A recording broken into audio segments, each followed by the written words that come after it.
Friday the 13th। দিনটি ছিল বৃহস্পতিবার, ক্রুসিফিকেশনের ঠিক আগের রাত। যিশু তার 12 জন ভক্তের সাথে বসেছেন রাতের খাবার খেতে। যিশু সহ লাস্ট সাপারে সেদিন উপস্থিত ছিলেন মোট 13 জন। সেদিনের পর থেকেই জুডাসকে ধরা হয় সেই 13 নম্বর সঙ্গী যে প্রতারণা করেছিল। ফ্রাইডে দ্য 13th অনেকে বলে সেদিন থেকেই ক্যালেন্ডারের অভিশপ্ত দিন হিসেবে পরিচিত এই দিনটি। এরপর ফ্রান্সের কিং ফিলিপ IV 1307 অক্টোবর মাসের 13 তারিখে শত শত নাইট টেম্পলারকে অ্যারেস্ট করেন। এরকম আরো বহু ঘটনা ঘটে এই দিনটিকে ঘিরে। সে তো অনেক আগের দিনের কথা। পশ্চিমে অনেক দেশে এখনো এই দিনে প্লেনের টিকিটের দাম পড়ে যায়। বস গুরুত্বপূর্ণ মিটিং এড়িয়ে চলেন, ক্যান্সেল করে দেন। সবাই আতঙ্কে থাকেন, না জানি কি অশুভ ঘটে এই দিনটায়। হতে পারে পুরো ব্যাপারটাই সুপারস্টিশন, কিন্তু মনের কোণে কোথায় যেন কে ফিসফিস করে বলে যায়, আচ্ছা যদি কিছু হয়। তবু অনেকেই বলেন ইতিহাসে এই দিনটির সত্যি কোনো ভিত্তি নেই, এটা নেহাতি সুপারস্টিশন। এই বিষয়ে অদ্ভুত কথা বলে মনোবিজ্ঞান। সুপারস্টিশন নাকি অনেক সময় আপনার ভাগ্যকে নিয়ন্ত্রণ করার চেষ্টা করে। একটা উদাহরণ দেই। ধরুন একজন ক্রিকেটার একদিন একটা হেলমেট পরে সেঞ্চুরি করলেন। অনেক সময় ক্রিকেটার সেই হেলমেটটাকেই পরের ম্যাচে পরতে চান আর একটা সেঞ্চুরি আশায়, অথবা ফর্ম পড়ে গেলে আবার সেই হেলমেটটি তিনি খুঁজে বের করেন। ফ্রাইডে দ্য 13th হয়তো এমনই কিছু। জানেন তো, মানুষ যা দেখতে চায় তাই সে দেখে, যা ঘটাতে চায় তাই ঘটে। আমার নয়, কথাগুলো বিজ্ঞানের। কালো বিড়াল রাস্তা কাটলে তারপরও কেন বুকের ভেতর ছ্যাদ করে ওঠে? কেন এক শালিক দেখলে চোখ ফিরিয়ে নিই আমরা? কে মনের কোণে ফিসফিস করে বলে বিপদ আসছে, সাবধান? কখন আসে সুপারস্টিশন? যখন মনে হবে লাইফটা আপনার কন্ট্রোলে নেই, যখন কাজের চেয়েও ভাগ্যের ওপর বেশি নির্ভরশীল হতে চান আপনি। ভুলে যান কাজ আপনার সবকিছু বদলে দিতে পারে। কি কি করতে মানা? এই দিনে ঘরের ভেতর ছাতা মেলতে মানা, কারণ ব্যাপারটা নাকি ভীষণ রকম অশুভ। ঠিক যেমন কোনো বনের পাখিকে হঠাৎ বাসার কোথাও দেখে ফেললে মৃত্যু সংকেত। এই দিন ভয় পেয়ে কেউ সাথে কাঠ বা লোহার টুকরা রাখলেও অবাক হবেন না। এই দিনে দূরে কোথাও যেতে মানা, আয়নার সামনে দাঁড়াতে মানা, কারণ ভাঙা আয়নার সামনে দাঁড়ালে 7 বছর দুর্ভাগ্য আপনার পিছু ছাড়বে না। অথচ এই দিনে নাকি অ্যাক্সিডেন্ট সবচেয়ে কম হয়। মানুষ না বের হলে অ্যাক্সিডেন্ট হবে কিভাবে? 13 জন মিলে এই দিন রাতের খাবার খেতে মানা। যদি খান তাহলে অনেকেই একটা শূন্য চেয়ারে টেডি বেয়ার বসিয়ে দেন। ভাবুন একবার অবস্থা। এই দিনে বিয়ে করতে মানা, প্লেনে চড়া মানা, দুশ্চিন্তা করতে মানা, কারণ তা আপনাকে আরো খারাপ কিছুর দিকে নিয়ে যেতে পারে। এই দিনটির কথা কাউকে মনে করিয়ে দিতে মানা। নাইফ এবং ফর্ক টেবিলে ক্রস করে রাখা মানা। প্রিয় মানুষের সাথে দেখা করতে মানা। কিছু কিছু মাছের নাম মুখে আনতে মানা। যেদিকে ফিরে ঘুমাবেন সেদিক দিয়েই ঘুম থেকে উঠতে মানা। ডিমের খোসা পোড়াতে মানা। আসলে 13 সংখ্যাটা এই কারণেই কি অশুভ? কোনো কোনো হোটেলে রুম নম্বর 13 নেই, অথচ ইটালিতে এই সংখ্যাটি শুভ। বরং চায়না, থাইল্যান্ড, ভিয়েতনামে 7 হচ্ছে অশুভ সংখ্যা। আসলে সব দেশেই এমন সুপারস্টিশন কিন্তু রয়েছেই। ওই যে এদেশে যেমন কালো বিড়াল আর শালিকের কথা বললাম, তেমনি পশ্চিমে এই ফ্রাইডে দ্য 13th। আচ্ছা, আপনার জীবনেও কি এই দিনটিকে ঘিরে ঘটেছে অদ্ভুত কোনো ঘটনা? নাকি অনেক সেলিব্রিটির মতো এই দিনটিতেই আপনার জন্ম? ভীষণ শুভ এই দিনটি আপনার জন্য। অনেকে বলেন ফ্রাইডে দ্য 13th 20 শতাব্দীর সৃষ্টি একটি ভ্রান্ত ধারণা। আমরা তর্কে যাব না, শুধু বলবো নিজেকে ভয় দেখাতে নেই, তাহলে ভয় পেয়ে বসে ফ্রাইডে দ্য 13th ক্যালেন্ডারের আরো অনেক দিনের মতো একটি দিন, এটা ভাবাই সবচেয়ে নিরাপদ। না হলে বিপদ আসতে কতক্ষণ। আর একবার যদি এই দিনে খারাপ কিছু ঘটে, আর কিচ্ছু দরকার নেই, ঘুরে ফিরে সব দোষ দেবেন এই দিনটিকেই। ফ্রাইডে দ্য 13th ভালো যাক আপনার। আমি সুকান্ত মাইতি, বর্তমানে সৌদি আরব থেকে ইমেলটি করছি। ফ্রাইডে দ্য 13th নিয়ে অতীত থেকে বর্তমান সর্বক্ষণই প্রায় সবার কাছে একটি চর্চিত বিষয় এবং ভবিষ্যতেও এটি অব্যাহত থাকবে। কেউ বা অশুভ বলে, কেউ বা বাতিক বলে উড়িয়ে দেয়। আমার জীবনে একটি অন্ধকারময় রাত্রির আতঙ্কিত মুহূর্তের সাথে কাকতালীয়ভাবে জড়িয়ে আছে এরকমই একটি ফ্রাইডে দ্য 13th। তবে সেটা সৌভাগ্য নাকি দুর্ভাগ্য আজও ধোঁয়াশা। কথা না বাড়িয়ে মূল ঘটনায় যাই। আজকে থেকে প্রায় 10 বছর আগে 2009, আমি তখন কলেজে সেকেন্ড ইয়ারের ছাত্র।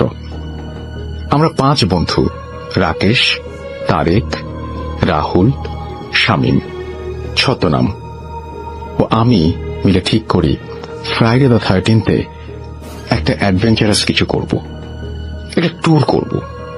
আর সে বছর রাকেশের বার্থডে 14th নভেম্বর। এর আগের দিনই ছিল ফ্রাইডে দ্য 13th, তাই ডাবল মজা হবে বলে আগে থেকেই সব বুক করে রাখি। রাজস্থান জয়সালমের ট্যুর স্পেশালি ভারতের সবচেয়ে হন্টেড প্লেসগুলোর মধ্যে একটা। কুলাধারা গ্রাম জয়সালমের থেকে 20 থেকে 25 কিলোমিটার দূরে, তাই ভীষণ এক্সাইটেড ছিলাম আমরা। যদিও আমাদের মধ্যে রাহুল একটু ভীতু ছিল। সময় মতো পৌঁছে আমরা জয়সালমের থেকে প্রায় 150 কিলোমিটার মরুভূমির মাঝে 2 দিনের জন্য ডেজার্ট সাফারি করতে যাই এবং সেখানে টেন্টের ব্যবস্থা ছিল। 13 নভেম্বর দুপুরের পর আমরা জয়সালমের থেকে ফেরার উদ্দেশ্যে রওনা দেই। পথে সন্ধ্যাবেলা কুলধারা দেখে ফিরব বলে। টেন্ট ছেড়ে ঘণ্টা দেড়েকের মতো হয়েছে আমরা ধূসর মরুভূমির বুক চেয়ে ধীরে ধীরে লালচে হয়ে যাওয়ার সূর্যটাকে পেছনে ফেলে আমাদের গন্তব্যের দিকে এগিয়ে যাচ্ছিলাম।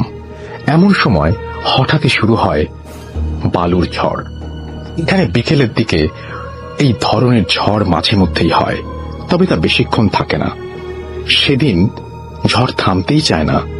আমরা চুপচাপ গাড়ির সমস্ত জানালা বন্ধ করে বসে আছি ঝড় থামার অপেক্ষায়। প্রায় ঘণ্টা 2 পর যখন ঝড় থামল, ততক্ষণে সূর্য অস্ত গেছে। এদিকে অন্ধকার যেন আমাদের ধীরে ধীরে গ্রাস করছে। এত কিছুর মাঝখানে সবচেয়ে বড় সমস্যা হল রাস্তা। সমস্ত রাস্তাই তখন বালিতে ডুবে গেছে। আসলে মরুভূমির মাঝে এই রাস্তাগুলো 2 দিকে বালু সরিয়ে কোন রকম গাড়ি চলাচলের কাঁচা রাস্তা। পিচ হাইওয়ে আরো প্রায় 50 কিলোমিটার দূরে। আবার সেখান থেকে হাইওয়ে ধরে কুলাধারা হয়ে জয়সালমেরের দূরত্ব প্রায় 60 কিলোমিটার। বুঝতে পারলাম দিক ঠিক করে হাইওয়ে পৌঁছে জয়সালমের যেতে বেশ রাত হতে পারে। সেদিন আবার ফুলমুন, চাঁদের আলোয় কুলাধারা দেখব ভেবে ভীষণ এক্সাইটেড। এদিকে রাহুল ভয়ে থতমত। আমরা আবার রওনা দেই। কোন রকমে কাঁচা রাস্তা শেষ করে আমরা যখন হাইওয়েতে পৌঁছালাম, তখন রাত 8:15 মতো বাজে। যদিও আমাদের কাছে ওটা তেমন কোনো রাত না, তবুও লোকালয় অনুযায়ী তখন বেশ রাত। হাইওয়ের মোড়ে যে 2-3টা ছোট পান চায়ের দোকান ছিল, জল খাবারের দোকান ছিল, তাও সব বন্ধ। আসলে এই রুটের শেষ বাস সন্ধ্যা 6টায়। তারপর রাস্তা পুরো ফাঁকা। ড্রাইভার একটু ভয়ে ভয়ে বলে সদ্য শীতকাল ঢুকছে, তাই একটু একটু কুয়াশাও নামতে শুরু করেছে রাতের দিকে। গাড়ির হেডলাইটের আলোয় যতটুকু দেখা যায় শুধু ধোঁয়াশা। 2 পাশের ধূসর বালু, আর তার মাঝ বরাবর 2-1টা কাঁটা ঝোপঝাড়ের গা ঘেঁষে একে বেঁকে কালো সাপের মতো শুয়ে আছে কালো পিচের হাইওয়ে। আরো ঘণ্টাখানেক যাওয়ার পর গাড়িটা শো আওয়াজ করতে করতে একে বেঁকে থেমে গেল। Tyre puncture. আমরা সবাই গাড়ি থেকে নেমে ধোঁয়াশা ভরা চারিদিকে পরিবেশটা দেখতে লাগলাম। চাঁদের আলোয় যতদূর দেখা যায় ধুধু মরুভূমি। রাহুল ভয়ে গাড়ি থেকে নামল না। আমরা বাকিরা সব ঠিক করলাম যতক্ষণ ড্রাইভার চাকা বদলাচ্ছে ততক্ষণ হাইওয়ে বরাবর সামনের দিকে হেঁটে রোমাঞ্চ রোমহর্ষক পরিবেশটা উপলব্ধি করতে থাকব। যেমন কথা তেমন কাজ। এদিকে ড্রাইভার আমাদের বাধা দেওয়ার অনেক চেষ্টা করলো এবং বলল আর প্রায় 1 কিলোমিটার পরেই কুলধারা এলাকা শুরু হবে, আমরা যেন না এগোই। আমরা, আরে কিছু হবে না, ড্রাইভার তুমি গাড়ি ঠিক করে রাহুলকে নিয়ে এসো, আমরা না হয় হাঁটতে হাঁটতে যতটা পারি এগিয়ে যাই, রাকেশ হিন্দিতে বলে উঠল। গাড়িটাকে পেছনে ফেলে মোবাইল টর্চ লাইটের সাহায্যে আমরা 4 জন ধীরে ধীরে থমথমে ধোঁয়াশার মাঝে মিলিয়ে যাই। প্রায় 20-25 মিনিট হাঁটার পর দূরে একটা মিটমিটে আলোর রেশ দেখতে পাই।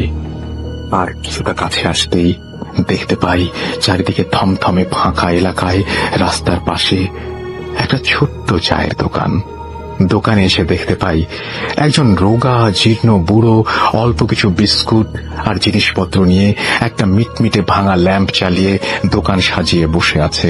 মুখে খোঁচা খোঁচা দাড়ি, মাথায় ছেঁড়া অনেক দিনের পুরনো ময়লা রাজস্থানী পাগড়ি। চোখগুলো প্রায় দেখাই যায় না, যেন কোনো এক গভীর গর্তে হারিয়ে গেছে। ঝুপড়িটার গা ঘেঁষে একটা কাঁচা রাস্তা পশ্চিমে ধূসর মরুভূমিতে হারিয়ে গেছে।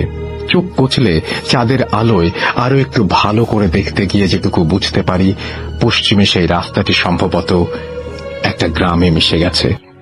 মনের মধ্যে একটা প্রশ্ন জাগে, তবে কি এটাই সেই? এমন সময় একটা কর্কশ কণ্ঠস্বর বুকের মধ্যে ছ্যাঁত করে লাগে, বাবুরা ওটাই কুলাধরা গ্রাম, রাজস্থানী হিন্দি ভাষায় বুড়োটা বলে। আমরা সবাই চমকে গিয়ে পেছন ফিরে বুড়োটার দিকে তাকাই। বুড়োটা একটু খিলখিল করে হাসতে থাকে, যেন হাসিটা লুকানোর চেষ্টা করে। সেই প্রথম যেন নিজের হৃদস্পন্দনের আওয়াজ শুনতে পারছিলাম আমি। ব্যাপারটা সামাল দিয়ে রাকেশ জিজ্ঞেস করে উঠল, তুমি কি করে জানলে যে আমরা কি খুঁজছি? আসলে এখানে রাতে যারা আসে তারা ওই কুলাধরা গ্রামেই যেতে চায়। আমি এত রাত পর্যন্ত দোকান দেই, যদি 2-1টা কিছু বিক্রি হয়। আপনারা চা খাবেন বাবুরা? খাঁটি দুধের চা আছে, উটের দুধ। এই বলে বুড়োটা আমাদের দিকে তাকিয়ে থাকে। এই কয়েক মিনিটের কথোপকথনের মাঝে একটা অস্বাভাবিক ভয়ঙ্কর পরিবর্তন লক্ষ্য করি। সেই প্রায় অন্ধকারে ডুবে থাকা চোখের মণি যেন হঠাৎ মিটমিটে ল্যাম্পের আলোয় জলজল করছে। এ যেন এক লোলুপ দৃষ্টি। ব্যাপারটা তারেক, শামীম আর আমি লক্ষ্য করলেও বুঝলাম রাকেশ খেয়াল করেনি। তাই তৎক্ষণাৎ বলে উঠল, যা ঠান্ডা পড়েছে, দাও ভালো করে 4টা কড়ক চা বানিয়ে দাও। আমরা রাকেশকে একটু কাছে টেনে ব্যাপারটা বলতে যাব। মিনিট খানেকও হয়েছে কিনা সন্দেহ। এমন সময় বুড়োটা আবারও কর্কশ কণ্ঠে চা রেডি বলে ডেকে উঠল। সেই প্রথম ভয় কি জিনিস অনুভব করলাম। শিরদাঁড়া দিয়ে যেন বরফের স্রোত বয়ে গেল। না চাইতেও চায়ের গ্লাসটা ধরতে যাব, এমন সময় পেছন থেকে সজোরে একটা গাড়ি ব্রেকের আওয়াজ, সেই সঙ্গে গাড়ির হর্নের শব্দ। চমকে গিয়ে পেছন ফিরে দেখি আমাদের গাড়ি। ড্রাইভার গাড়ি থেকে নেমে একরকম প্রায় ছুটে এসে আমাদের হাত ধরে টানতে লাগলো আর হাঁপাতে হাঁপাতে বলতে লাগলো, আপনারা কিছু খাননি তো? তাড়াতাড়ি গাড়িতে উঠুন। কি, কেন? সব গাড়িতে বলছি, তাড়াতাড়ি গাড়িতে উঠুন। আমি রীতিমতো ভ্যাবা চাকা খেয়ে গাড়িতে গিয়ে বসলাম। দেখি রাহুল ভয়ে কাঁপছে। এদিকে গাড়িতে বসার সঙ্গে সঙ্গে ড্রাইভার গাড়ির এক্সিলেটারে জোরে পুশ করে স্পিড 50-এর ওপর তোলে এবং গাড়ির সমস্ত জানালা কাঁচ লক করে দেয়। কিছু বুঝে ওঠার আগেই তারেক হঠাৎ আঁতকে ওঠে। তারেকের দিকে তাকাতেই আমাদের রক্ত হিম হয়ে যায়। রাহুল চিৎকার করে ওঠে, প্রায় অজ্ঞান। গাড়ি ততক্ষণে ফুল স্পিড ধরে নিয়েছে। দেখি অলৌকিকভাবে সেই বুড়োটা গাড়ির সমান স্পিডে দৌড়াচ্ছে, চায়ের গ্লাস হাতে করে গাড়ির জানালায় টোকা দিচ্ছে। সে এক বিভৎস ভয়ঙ্কর চেহারা। আমরা আতঙ্কে প্রায় ঘোরের মধ্যে পড়ে গিয়েছিলাম। তন্দ্রা ভাঙল তীব্র আলোর ছটায়। গাড়ির জানালার বাইরে দেখি বুড়োটা আর নেই, কিন্তু তার পরিবর্তে একটা জ্বলন্ত আগুনের গোলা। দেখি গোলাটি হঠাৎ থেমে গিয়ে পেছনের দিকে ধীরে ধীরে অন্ধকারে মিলিয়ে যেতে লাগলো, আর সেই সঙ্গে এক বিভৎস কর্কশ চিৎকার ধীরে ধীরে মিলিয়ে যেতে লাগলো। উপরওয়ালাকে একটা ধন্যবাদ দিয়ে একটু থিতিয়ে তারপর ড্রাইভার কাছে আসলে ঘটনাটা কি জানতে চাইলাম। ড্রাইভার জানায়, সাহেব, ওটা কোনো বুড়ো না, একটা অশরীরী আত্মা। আমার বাবুজির কাছ থেকে শোনা, বেশ কয়েক বছর আগে এরকম এক রাতে এক কাপলকে জয়সালমীর নিয়ে ফিরছিলাম। আমার মানা করা সত্ত্বেও গাড়ি থামিয়ে ওই বুড়োর দোকানে চা খাওয়ার পর হঠাৎ পাগলের মতো চিৎকার করতে করতে কুলাধরা গ্রামের দিকে ছুটে গিয়ে মিলিয়ে যায়। আমি কোন রকমে যান নিয়ে পালিয়ে আসি। পরের দিন পুলিশ গিয়ে খুঁজে দেখি গ্রামের মধ্যে ওদের ছেঁড়া কাটা লাশ। সবাই ভয়ে কাঠ হয়ে শুনছিলাম, ফ্রাইডে দ্য 13th কি সত্যি অশুভ, নাকি এটা আমাদের সাথে ঘটে যাওয়া এক কাকতালীয় ঘটনা? এই সব ভাবছি, এমন সময় হঠাৎই গাড়ির গতি কমায় ড্রাইভার। আমরা জানতে চাইলে ড্রাইভার ফ্রন্ট গ্লাস দিয়ে সামনের দিকে দেখতে বলে। আমরা তাকাতে আবার ভয়ে শিউরে উঠি। দেখি গাড়ি যত সামনের দিকে এগোচ্ছে ততই দূরে কুয়াশার মাঝে একটা সাদা ছায়া মূর্তি ধীরে ধীরে স্পষ্ট হচ্ছে। খানিকটা কাছে আসতে দেখতে পেলাম একটা সাদা সালোয়ার কামিজ পরিহিত, তার ওপর ডক্টর কোট চাপানো মেয়ে ছোট্ট ডক্টর ব্যাগ হাতে দাঁড়িয়ে হাত দেখিয়ে লিফট চাইছে। এত রাতে ব্যাপারটা বেশ অস্বাভাবিক। ড্রাইভার গাড়ি থামাতে রাজি হয়নি, তবুও ভেতর থেকে কেন যেন মানবতার তাগিদে আমরা গাড়ি থামাতে বলি। গাড়ি থামতেই মেয়েটি খুশি মুখে আমাদের দিকে এগিয়ে আসে। অপরূপ এক সৌন্দর্যের উজ্জ্বলতা দেখা যায় তার রূপে। দেখে মনে হয় আমাদের থেকে 5-6 বছরের বড় হবে। যে আসতে রাকেশ দিদি বলে সম্বোধন করে জানতে চাইল কি সমস্যা হয়েছে। তখন মেয়েটি বলে তার নাম রূপসা চৌধুরী, সে জয়সালমীর হসপিটালের একজন ডক্টর। খুব ইমার্জেন্সিতে পাশের একটা গ্রামে রোগী দেখতে যেতে হচ্ছে। যে গাড়িতে করে এসেছিল সেটা গ্রামের মধ্যে খারাপ হয়ে গেছে, আর ওর আজ হসপিটালে ফেরাটা অত্যন্ত জরুরি। তাই গ্রামের লোকের বাধা না মেনে এখানে রাস্তার কাছে এসে দাঁড়িয়েছে। যদি কোনো গাড়ি পায়, এখানে ফোনের নেটওয়ার্কও নেই যে হসপিটালে কারোর সাথে ফোন করবে। আমরা ওকে গাড়িতে নেই, তারপর আবারও রওনা দেই। খানিক বাদে আমরা অনুভব করি গাড়িটা কেমন যেন অস্বাভাবিকভাবে হঠাৎই ঠান্ডার পরিমাণ বেড়ে গেছে। খানিক বাদে আমরা অনুভব করি গাড়ির ভেতরে কেমন যেন অস্বাভাবিকভাবে হঠাৎই ঠান্ডার পরিমাণ বেড়ে গেছে। বাইরের একটু গরম হাওয়া নেওয়ার জন্য জানালা খুলতে যাব, এমন সময় মেয়েটি বাধা দেয়। কারণ জানতে চাইলে মেয়েটি জানালার বাইরের দিকে তাকাতে বলে। গাড়ির দুই পাশে অলৌকিকভাবে গাড়ির গতির সাথে সামঞ্জস্য রেখে দুটো উটের গাড়ি ছুটে চলেছে, যা বাস্তবে কখনোই সম্ভব নয়।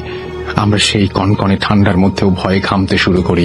মেয়েটি বলে ও অনেক বছর ধরে এই রাস্তায় যাতায়াত করে, ডক্টর হলেও ভূত প্রেতে সে বিশ্বাস করে, আর এই এলাকার যে ভূতদের ঘর সেটা ওর কাছ থেকে ভালো আর কেউ জানে না।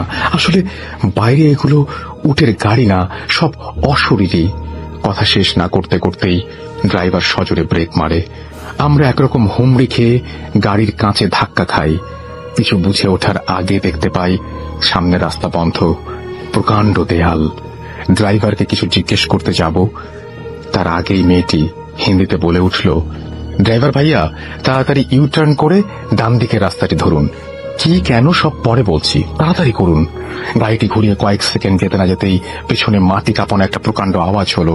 পেছন ফিরে দেখতেই আমাদের সবার চোখ চড়ক গাছ। সেই প্রকাণ্ড দেয়ালটা খসে পড়ে মাটিতে ধুলোয় মিশে গেছে। আমরা প্রায় ভাগ্যের জোরে বেঁচে গেছি। আর কয়েক সেকেন্ড দেরি হলে হয়তো সেই দেয়ালের নিচে জ্যান্ত সমাধি হতো। এত কিছুর ব্যাপার মেয়েটি কেমন করে জানলো জিজ্ঞেস করতে যাব, তার আগেই হঠাৎই সামনে উটের গাড়ি চলে আসায় ড্রাইভার কন্ট্রোল করতে পারল না, গাড়িটি স্লিপ করে উল্টে যায়। তারপর আর কিচ্ছু মনে নেই। যখন জ্ঞান ফেরে দেখি আমরা সবাই, ড্রাইভার পাশাপাশি 6টা বেডে হসপিটালে শুয়ে আছি। হালকা চোট লাগলেও আমাদের কারোর তেমন কোনো কিছু হয়নি। আশ্চর্যের বিষয় হলো আমাদের প্রায় 18 ঘন্টা পরে হুঁশ ফিরেছে। আমি সেই মেয়েটির কথা জানতে চাইলাম। ডাক্তার বলল কোনো মেয়ে ছিল না গাড়িতে।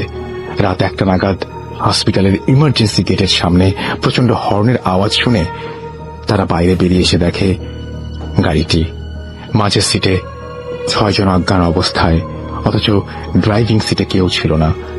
খানিকক্ষণ চুপচাপ থাকার পর আমি রূপসা নামে লেডি ডক্টরের কথা জিজ্ঞেস করলে ডক্টর জানায় এই নামে এখানে কোনো লেডি ডক্টর কাজ করে না। তারপর আমাদের রেস্ট নিতে বলে চলে যাওয়ার সময় হঠাৎ দরজার কাছে থমকে দাঁড়ায়। তারপর হিন্দিতে বলে, রূপসা নামে এখন কেউ কাজ করে না, তবে বেশ কয়েক বছর আগে করত। একবার কুলাধরার পাশে এক গ্রামে রুগী দেখতে গিয়ে আর ফেরেনি। বেশ কিছুদিন পর ওর পচা গলা লাশ কুলাধরা গ্রামের ফটকে পাওয়া যায়। কিন্তু আপনারা চিনলেন কি করে? আপনারা তো এই এলাকার নন। ও কিছু না, এখানে লোকাল মানুষদের মুখে শুনেছিলাম ঘটনাটা। থ্যাংক ইউ ডক্টর, শামীম বলে ওঠে। তারপর ডক্টর ওয়েলকাম বলে চলে যায়। সন্ধ্যাবেলা হোটেলে আমরা রাকেশের বার্থডে সেলিব্রেট করি। এরপর যে কয়টা দিন আমরা জয়সালমের ছিলাম, ঘুরেছি, আনন্দ করেছি, তবে রাতের বেলা হোটেল ছেড়ে কোথাও বের হইনি। আর কুলাধরা যাওয়ার তো কোনো প্রশ্নই ওঠে না। ফ্রাইডে দ্য 13th সেই দিনটা আমাদের কাছে শুভ ছিল নাকি অশুভ আজও জানা হয়নি। ধন্যবাদ রাসেল ভাই এই বড় ঘটনাটি যোগ্য মনে করে পড়ার জন্য। আমার আরো দুটো ঘটনা আছে।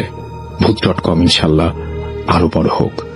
সুকান্ত মাইতি, ভারত, পশ্চিমবঙ্গ, পশ্চিম মেদিনীপুর, বেলদা, চড়াইগ্রাম।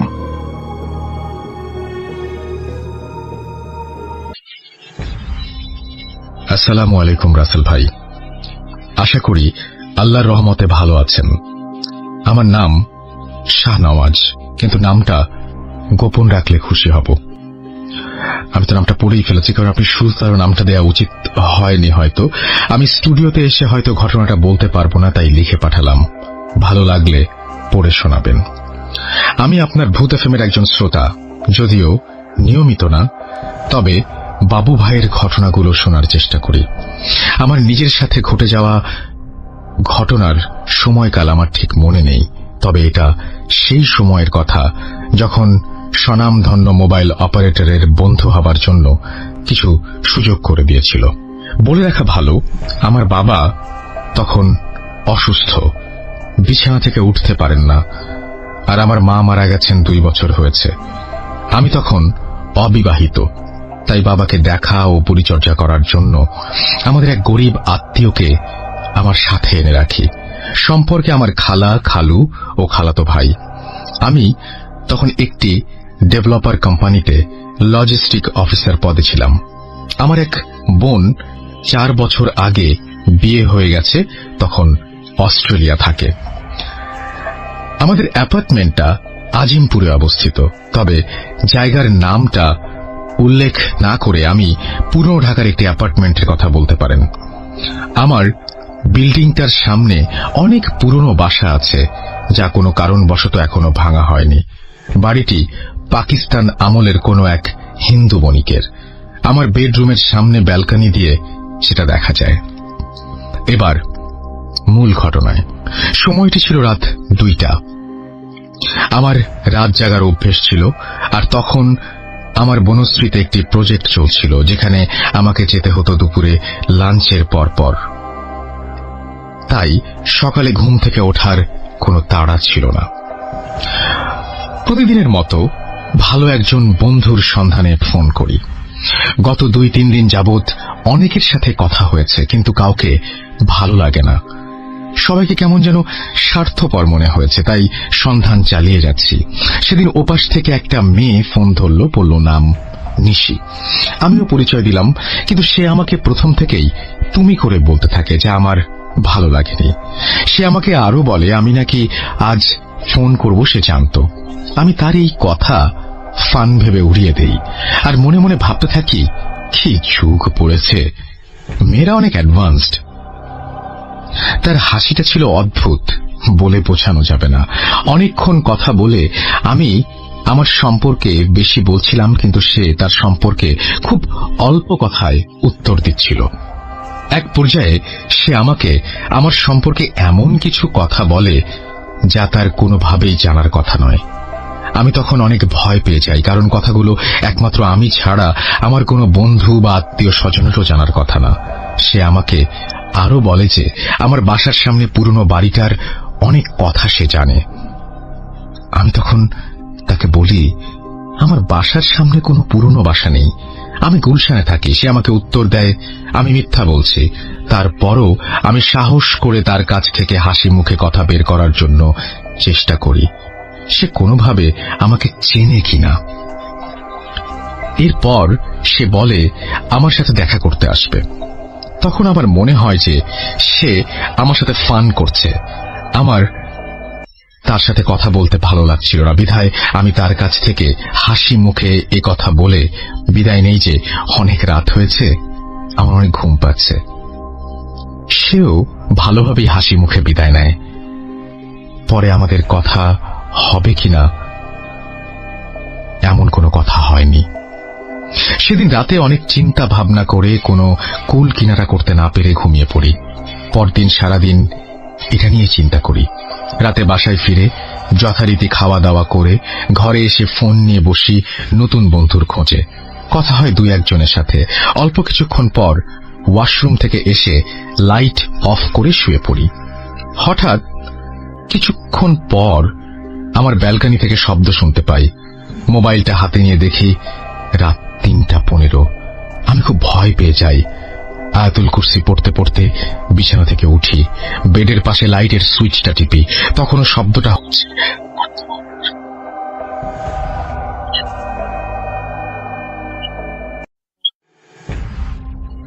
সবাই ঘুমিয়ে পড়ছে, তাই কাউকে বিরক্ত করতে সাহস না করে পর্দাটা অল্প করে সরিয়ে যা দেখলাম তা আমি দেখব ভাবতে পারিনি।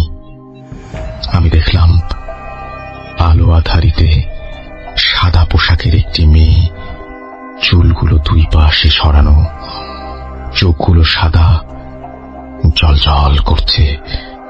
খুব বেশি লম্বা যে বলা যাবে না, 5 ফিট হবে, হাতগুলো পা পর্যন্ত, এবং মুখটা হাঁ করে আছে।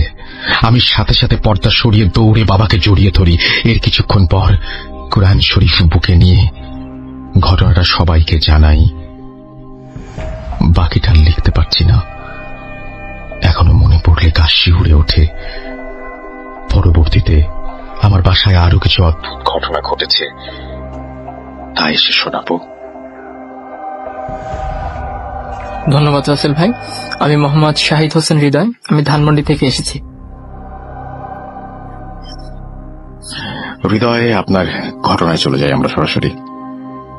আসলে আমি এখন যে ঘটনাটি বলবো সেই ঘটনাটি আমার ফ্যামিলি অর্থাৎ আমার বাবাকে নিয়ে, যেটা একটা ব্ল্যাক ম্যাজিক স্টোরি, যেটা শেষ পরিণতি খুবই করুণ এবং যেটা আমাদের ফ্যামিলির জীবনটাকে টোটালি পাল্টে দিয়েছে। জি, তো আসলে কথা না বাড়িয়ে আমি ঘটনাতে আসি। প্লিজ। 2012 সাল আমি যখন আব্বুর সাথে ধানমন্ডি কোয়ার্টারে শিফট করি। আমার বাবা একজন গভর্নমেন্ট এমপ্লয়ি, তো সেই সুবাদে তিনি যখন কোয়ার্টার পান, তো আমরা কোয়ার্টারে শিফট করার পর দেখা যাচ্ছে কোয়ার্টারে আপনার 4টা রুম ছিল। তো এত রুম তো থাকার কোনো প্রয়োজন নেই, আমরা 2টা রুমকে রেন্ট দিয়ে দিয়েছিলাম। তো ফার্স্ট যাদেরকে মানে রেন্ট দিয়েছিলাম তারা আমাদের কর্নারের ইয়েতেই থাকতো। তো এভাবেই প্রায় 6 মাস চলে যায়। ঠিক 7ম থেকে কি 8ম মাসের পরে হঠাৎ করে দেখি আব্বু অসুস্থ হয়ে গেল। আচ্ছা। তো অসুস্থ যেমন তেমন অসুস্থ না, আমার আব্বুর এমনি অ্যাজমার একটা প্রবলেম ছিল। যখন অ্যাজমাটা বাড়তো তখন আসলে নেবুলাইজ বা ইনহেলার ইউজ করার পর ঠিক হয়ে যেত, বা একটু ওষুধ ভালো করে খেলেই 3-4 দিনে সুস্থ হয়ে যেত। বাট তিনি ওই সময় যখন অসুস্থ হলেন দেখা যাচ্ছে যে তার পরিণতি অন্যরকম, মানে অবনতির দিকে চলে যাচ্ছে। সে ছোট বাচ্চার মতো হয়ে যাচ্ছে। দেখা যাচ্ছে যে সে বিছানাতে টয়লেট করে দিল, বাট সে বলতেই পারতেছে না যে সে টয়লেট করে দিছে। দেখা যাচ্ছে যখন তার শ্বাসটা নিতে খুব কষ্ট হতো তখন মানে দেখতে কিরকম যেন লাগতো, চেহারাটা লাল হয়ে যেত। এরকম অবনতি হতে হতে তো আমরা সিদ্ধান্ত নিলাম যে আব্বুকে হাসপাতালে শিফট করি, সেখানে ভালো ট্রিটমেন্ট আছে। তো গ্রাম থেকে আমার রিলেটিভসদের বললাম, আমার নানা নানি আসলো, তারা বাসায় থাকলো, কারণ সে আমার ছোট বোনটা ছিল খুবই ছোট তখন। তো আব্বুকে যখন হসপিটালে শিফট করলাম, বাট রাসেল ভাই দেখা যাচ্ছে কি হাসপাতালে শিফট করার দ্বিতীয় দিনই আব্বু সুস্থ হয়ে গেল।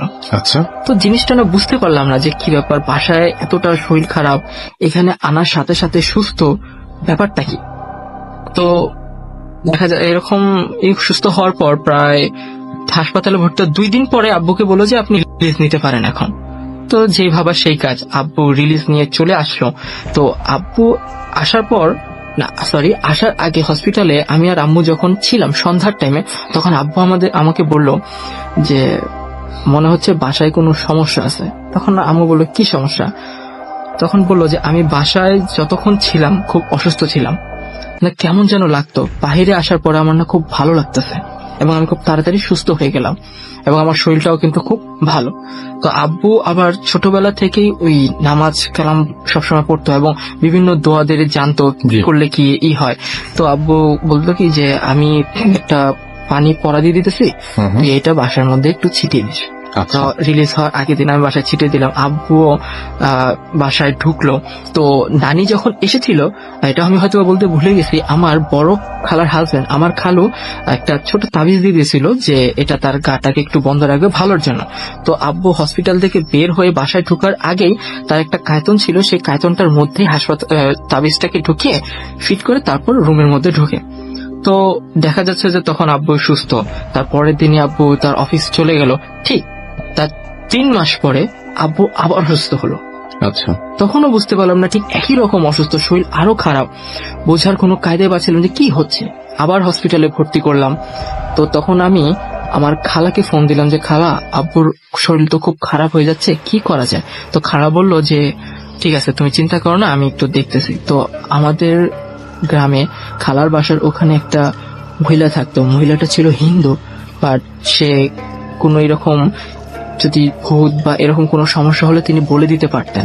তখন আমার খালা যখন তার কাছে গিয়ে নালিশ দিল যে এই ঘটনা হচ্ছে আমার বোনের হাজবেন্ডের সাথে, তার কারণ কি? তো তিনি যেটা বললেন সেটা শোনার পর আমাদের গায়ের পশম আসলে হারিয়ে যায়। বললো যে তাকে কালা জাদু করা হয়েছে, মানে ব্ল্যাক ম্যাজিক। তো বললো যে কালা জাদু মানে কি করা হয়েছে? তখন বললো যে আসলে কালা জাদু বলা যায় না, তাকে একটা খারাপ জিনিস চালান করা হয়েছে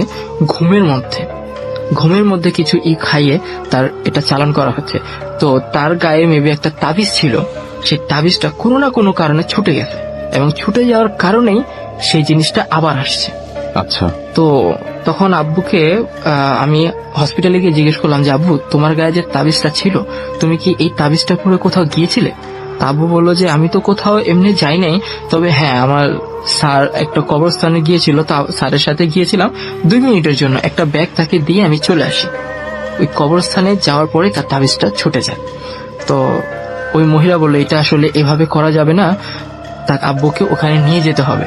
তা আব্বু হসপিটালে যাওয়ার যথারীতি 2 দিনের মধ্যে সুস্থ।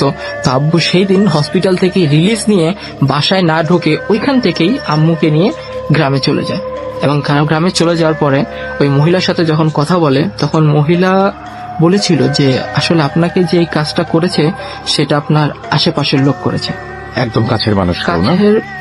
তখন বলেছিল কাছের মানুষ বলতে কি আত্মীয় স্বজন করেছে? তিনি বলল যে না, এটা কোনো আত্মীয় স্বজন করে নাই, এটা আপনার যেখানে থাকেন ঠিক সেখান থেকেই করেছে। তখন বললো যে এখন তারা কি কোথায়? এখন তারা আপনাদের বাসায় নেই।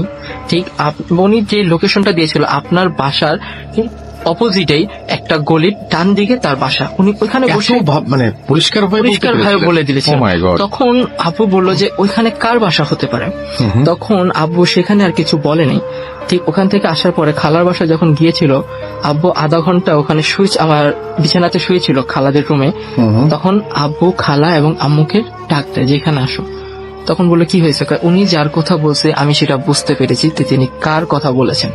আচ্ছা, আব্বু বুঝে গিয়েছিল এবং সেটার সূত্রপাত হয়েছিল, আমি আসলে রাসেল ভাই সেই লোকদের নাম বলবো না কোনো কারণবশত, কারণ তাদের এখনো সেই হ্যাবিটটা আছে, সেটা আমি লাস্ট মোমেন্টে আপনাকে বলবো। তো তখন বলেছিল ওরা ঠিক চলে গেছে, বাট যাওয়ার আগে আমাকে এই কাজটা করে গেছে এবং এটা আসলে ভাড়া বাড়ানোর কারণে এই কাজটা হয়েছিল। আমরা যে ঋণ দিয়েছি ভাড়া বাড়ানোর কারণে এই কাজটা তারা করে গিয়েছিল। তো আব্বু তাবিজটা নিয়ে চলে আসে ঢাকাতে তো আব্বু এইভাবে খুব সুস্থভাবেই দেখা যাচ্ছে যে প্রায় 4 থেকে 5 বছর চলে যায়।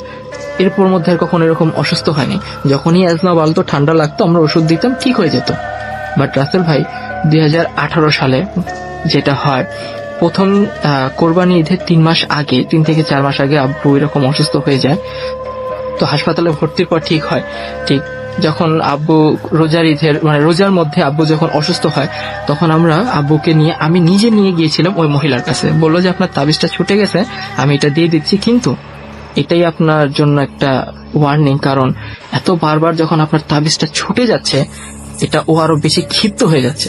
যত আপনার শরীর বন্ধ থাকবে তত ও বেশি ক্ষিপ্ত হবে, এবং এটা এত ছোটার কারণে শেষ মোমেন্টে কি হবে আমি কিন্তু কিছু বলতে পারছি না। আচ্ছা, তো ঠিক যেই ভাবা সেই কাজ, আমরা ওইটা নিয়ে চলে আসলাম। আব্বু সুস্থ, ঈদটা খুব সুন্দরভাবে কাটালাম। কিন্তু বুঝিনি যে ওই রোজার ঈদটাই হয়তোবা আব্বুর সাথে আমার শেষ রোজার ঈদ হবে। তো রাসেল ভাই তার কিছুদিন পরে, কোরবানি ঈদের কয়েকদিন পর আব্বু অসুস্থ হলো।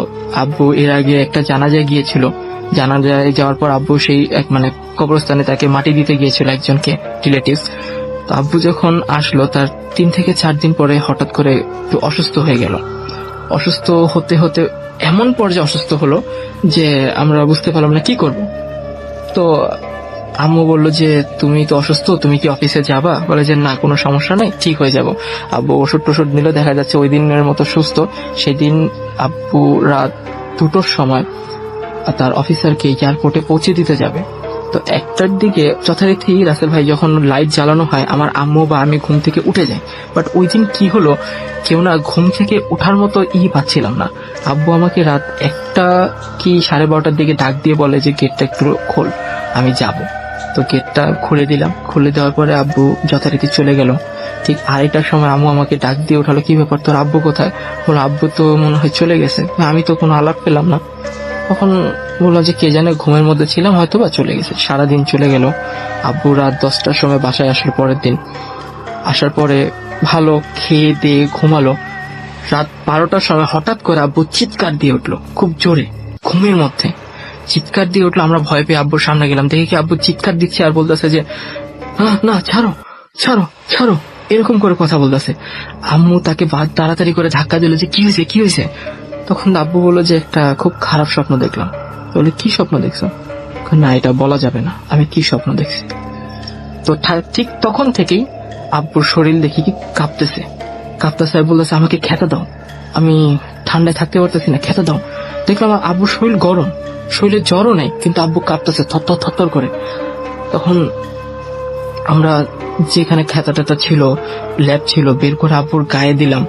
তারপরও দেখি থামানো যাচ্ছে না। তখন আব্বু বললো কি তুমি 1 গ্লাস পানি নিয়ে আসো তাড়াতাড়ি। আব্বু 1 গ্লাস আব্বুকে পানি দিলাম। আব্বু দেখলাম কি যেন দোয়া পড়তেছে, সূরা টোরা পরে পানিতে ফু দিয়ে খেলো। ঠিক 5 থেকে 10 মিনিট পরে দেখলাম কাঁপুনি কমে গেল, বাট সেই যে আগের অসুস্থতা সেটা চলে আসলো। আব্বু আবার আগের মতো, এবং সেটা ছিল আরো বেশি ভয়াবহ। আব্বু তো তাও আগে দেখা যাচ্ছে বিছানা থেকে উঠে টয়লেটে নিয়ে যেতে পারত, বাট ওই সময় আমরা তাকে বিছানাও থেকে উঠায় নিতে পারিনি। আব্বু যখন ঠান্ডা লাগতো তখন আব্বু সবসময় বলতো বিছানার পাশে একটা বালতি দিতে, সে রাতে উঠবে না, কফটা সেখানে ফেলবে। তো আব্বু এমন পজিশন হলো, সেই বালতির মধ্যেই আমাকে বললো যে ধর, সেখানে সে টয়লেট করা স্টার্ট করলো। মানে এতটা তার পরিস্থিতি করুণ হয়ে গেল। আমি তখন সকালবেলা ভার্সিটিতে চলে গেলাম। আমার আম্মু আমাকে ফোন দিয়ে বললো তুই চলে। আমি আসলাম। আসার পরে বললো হসপিটালে নিতে হবে, অবস্থা খারাপ হয়ে যাচ্ছে। আমরা তখনও জানতাম না যে আসলে আব্বুর তাবিজটা ছুটে গেছে। তো আমার ফ্রেন্ডকে আমি ফোন দিলাম, আমার ফ্রেন্ড ফেরদৌসকে ফোন দেওয়ার পর সে আসলো। তাকে আমি আর ফেরদৌস মিলে 2 জন ধরে খুব করে প্রায় কোলে করে নেওয়ার মতো করে আব্বুকে নিচে নামালাম। সে রিক্সা অলরেডি নিয়ে এসেছিল, রিক্সা করে আব্বুকে গ্রিন লাইফ হসপিটালে অ্যাডমিট করলাম। তো অ্যাডমিট করার পর আব্বু পোস্ট অপারেটিভ রুমের মধ্যে ছিল। তো শ্বাস নিতে খুব কষ্ট হচ্ছিল এবং বিছানার মধ্যে সে খুব অস্থির ভাব করতো। বলতো আমার ভালো লাগতেছে না, আমার মুখ থেকে অক্সিজেন মাস্কটা খোল, আমার একদমই ভালো লাগতেছে না। এরকম সারা দিন চলে যায়। সন্ধ্যার পরপর যখন ডক্টর আসে, সেই ডক্টরটা আবার আব্বুকে অনেক আগে থেকেই দেখতো। তো বলেছিল যে আপনার আব্বাকে তো বলেছিলাম গাড়ি চালানোটা অফ করে দিতে, কারণ তার লাঞ্চেরও কন্ডিশন তো বেশি ভালো না, এখন তাকে এক্স-রে করাতে হবে। তো ডক্টর কিছুক্ষণ দেখার পর বললো এক্স-রে করানোর জন্য ওকে নিচে নেওয়ার দরকার নেই, এক্স-রে মেশিনটাকে উপরে নিয়ে আসো। যে মেশিনটা নিয়ে এক্সরেটা করবে সেটাকে বুঝতে পেরেছি। লিফটে করে নিয়ে এসে ই করলো। তো ডক্টর কি যেন ভাবলো, আমরা কিছু বুঝলাম না। মানে 2 ঘন্টার মধ্যে ইমার্জেন্সি ভাবেই এক্সরে রিপোর্টটাকে আনা হলো। ডক্টর তখনও ছিল, তো ডক্টর বললো যে ঠিক আছে রাখো। তখনও এখন ডক্টর কিছু বলেনি বা কেন বলেনি, কি বুঝেছিল বুঝতে পারিনি। আমি রাতে রাসেল ভাই 10টার সময় বাসায় চলে আসি, কারণ ওখানে কাউকে থাকতে দেওয়া হতো না। জি। তো বাসায় যাওয়ার পর রাত প্রায় 3টার দিকে আমার কাছে ফোন আসে থেকে যে আপনি আসুন, আপনার বাবা খেতে চাচ্ছে। খাওয়া দাওয়া করতে চাচ্ছেন? হ্যাঁ, খাওয়া দাওয়া করতে চাচ্ছে। এখন আপনার বাবাকে তো যাও বা নরম কিছু দিতে হবে, সেটা এখন হসপিটালে পাওয়া যাবে না। তো আম্মুর ঠিক সেই সময় রান্না করা ছিল আগে থেকে, যাও সেটাকে গরম করে আমাকে বললো তুই দিয়ে। তো আমি 3টা বাজে খাবারটাকে নিয়ে চলে আসলেন কোয়ার্টার থেকে হসপিটালে। যাচ্ছি। কিন্তু আমি যখন কোয়ার্টার মসজিদটা ক্রস করলাম, ক্রস করার পরে মনে হচ্ছিল যে আমার শরীরটা কেমন জানি ভার ভার লাগতেছে। এবার আপনাকে অ্যাটাক করেছে? মানে আমাকে অ্যাটাক করে না, বাট মনে হচ্ছে আমার শরীরটা একটু ভার লাগতেছে। আমি আচ্ছা। খাবারটা নিয়ে যাচ্ছি, তো হঠাৎ করে ওখানে আবার 3-4টা কুকুর সবসময় বসে থাকতো। তো ওরা না যখনই কোনো অপরিচিত লোক দেখতো ঘেউ ঘেউ করতো। জি। তো আমি তো ওখান দিয়ে সবসময় আসা যাওয়া করি, রাতের বেলা এমনিও 1টা-1:30টার দিকে আমি বের হয়েছি। বাট কুকুরগুলো হঠাৎ করে দেখে কি প্রচন্ড জোরে ঘেউ ঘেউ করতেছে। এবং একটা কুকুর দেখলাম যে আমি ক্রস করে চলে আসছি তাকে, বাট সে তারপরও সামনের দিকে তাকে ঘেউ ঘেউ করতেছে। আমার না খুব ভয় লাগলো। আমি তাড়াতাড়ি করে স্পিডে হাঁটতে হাঁটতে হাঁটতে হাঁটতে যখন মেন গেটের সামনে চলে আসলাম, আলো চলে আসলো, সিকিউরিটি গার্ড বসেছিল, তখন আমার শরীরটা হালকা লাগলো। আচ্ছা।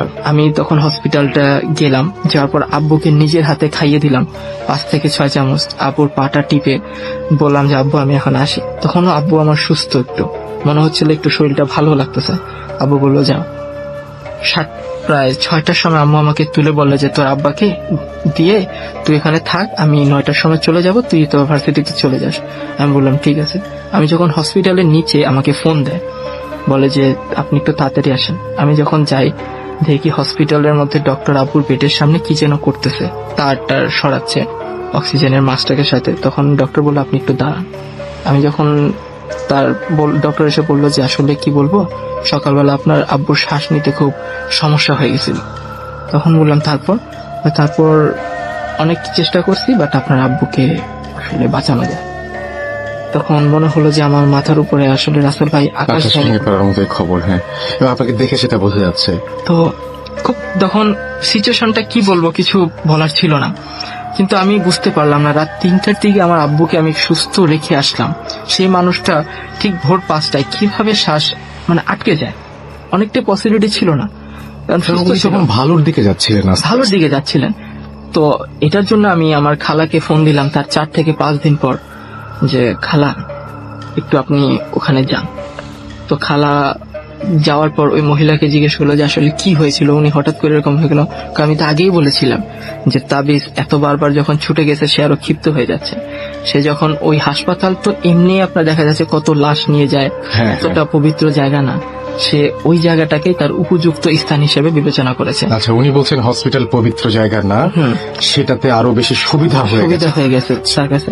আর সবচেয়ে তার জন্য আরো ভালো হয়েছে, আমরা তো তাকে বলিই নাই যে আমি খাবার নিয়ে গেছি, বাট সে বলে দিছে রাতের বেলা তাকে হয়তোবা কিছু খাওয়ানো হয়েছিল, ওইটা নিয়ে যাচ্ছিল। ঠিক তখন সে ওই বাসাতেই ছিল এবং সে কোনো ওয়ে খুঁজতেছিল এবং সে ওয়ে পেয়ে গেছিল সেই খাবারের সাথেই তার সাথে যায়।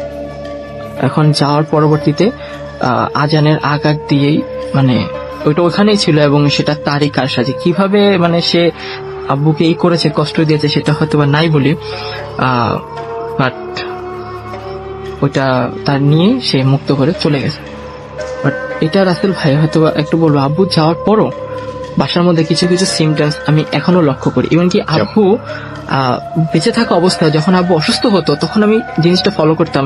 রাতের বেলা মনে হতো যে মানে ওই রান্নাঘরের ওদিক দিয়ে যাওয়ার টাইমে যেমন যেন শরীরটা একটু ভার ভার লাগে, যখন আমি একা প্রসাব করতে যেতাম। আর মনে হতো কেউ একজন মনে হয় হেঁটে গেল, এবং সেই জিনিসটা সিমটমসটা আমি এখনো পাই। লাস্ট কবে পেয়েছেন? লাস্ট পেয়েছি আপনার প্রায় জানুয়ারি, আমার অফিসে জানুয়ারি ঠিক 30 তারিখে। 30 তারিখে কিছুদিন আগে আমি মানে শুয়ে আছি, তো মনে হলো কেউ যেন খুব খটখট খটখট শব্দ করতেছে। তা আমার আবার একটা খুব বদ স্বভাব, যখনই এরকম হয় আমি গেটটা খুলে আগে দৌড় দিই যে দেখার জন্য ওখানে কে আছে, আচ্ছা, এবং কিন্তু কিছু খুঁজে পাই না।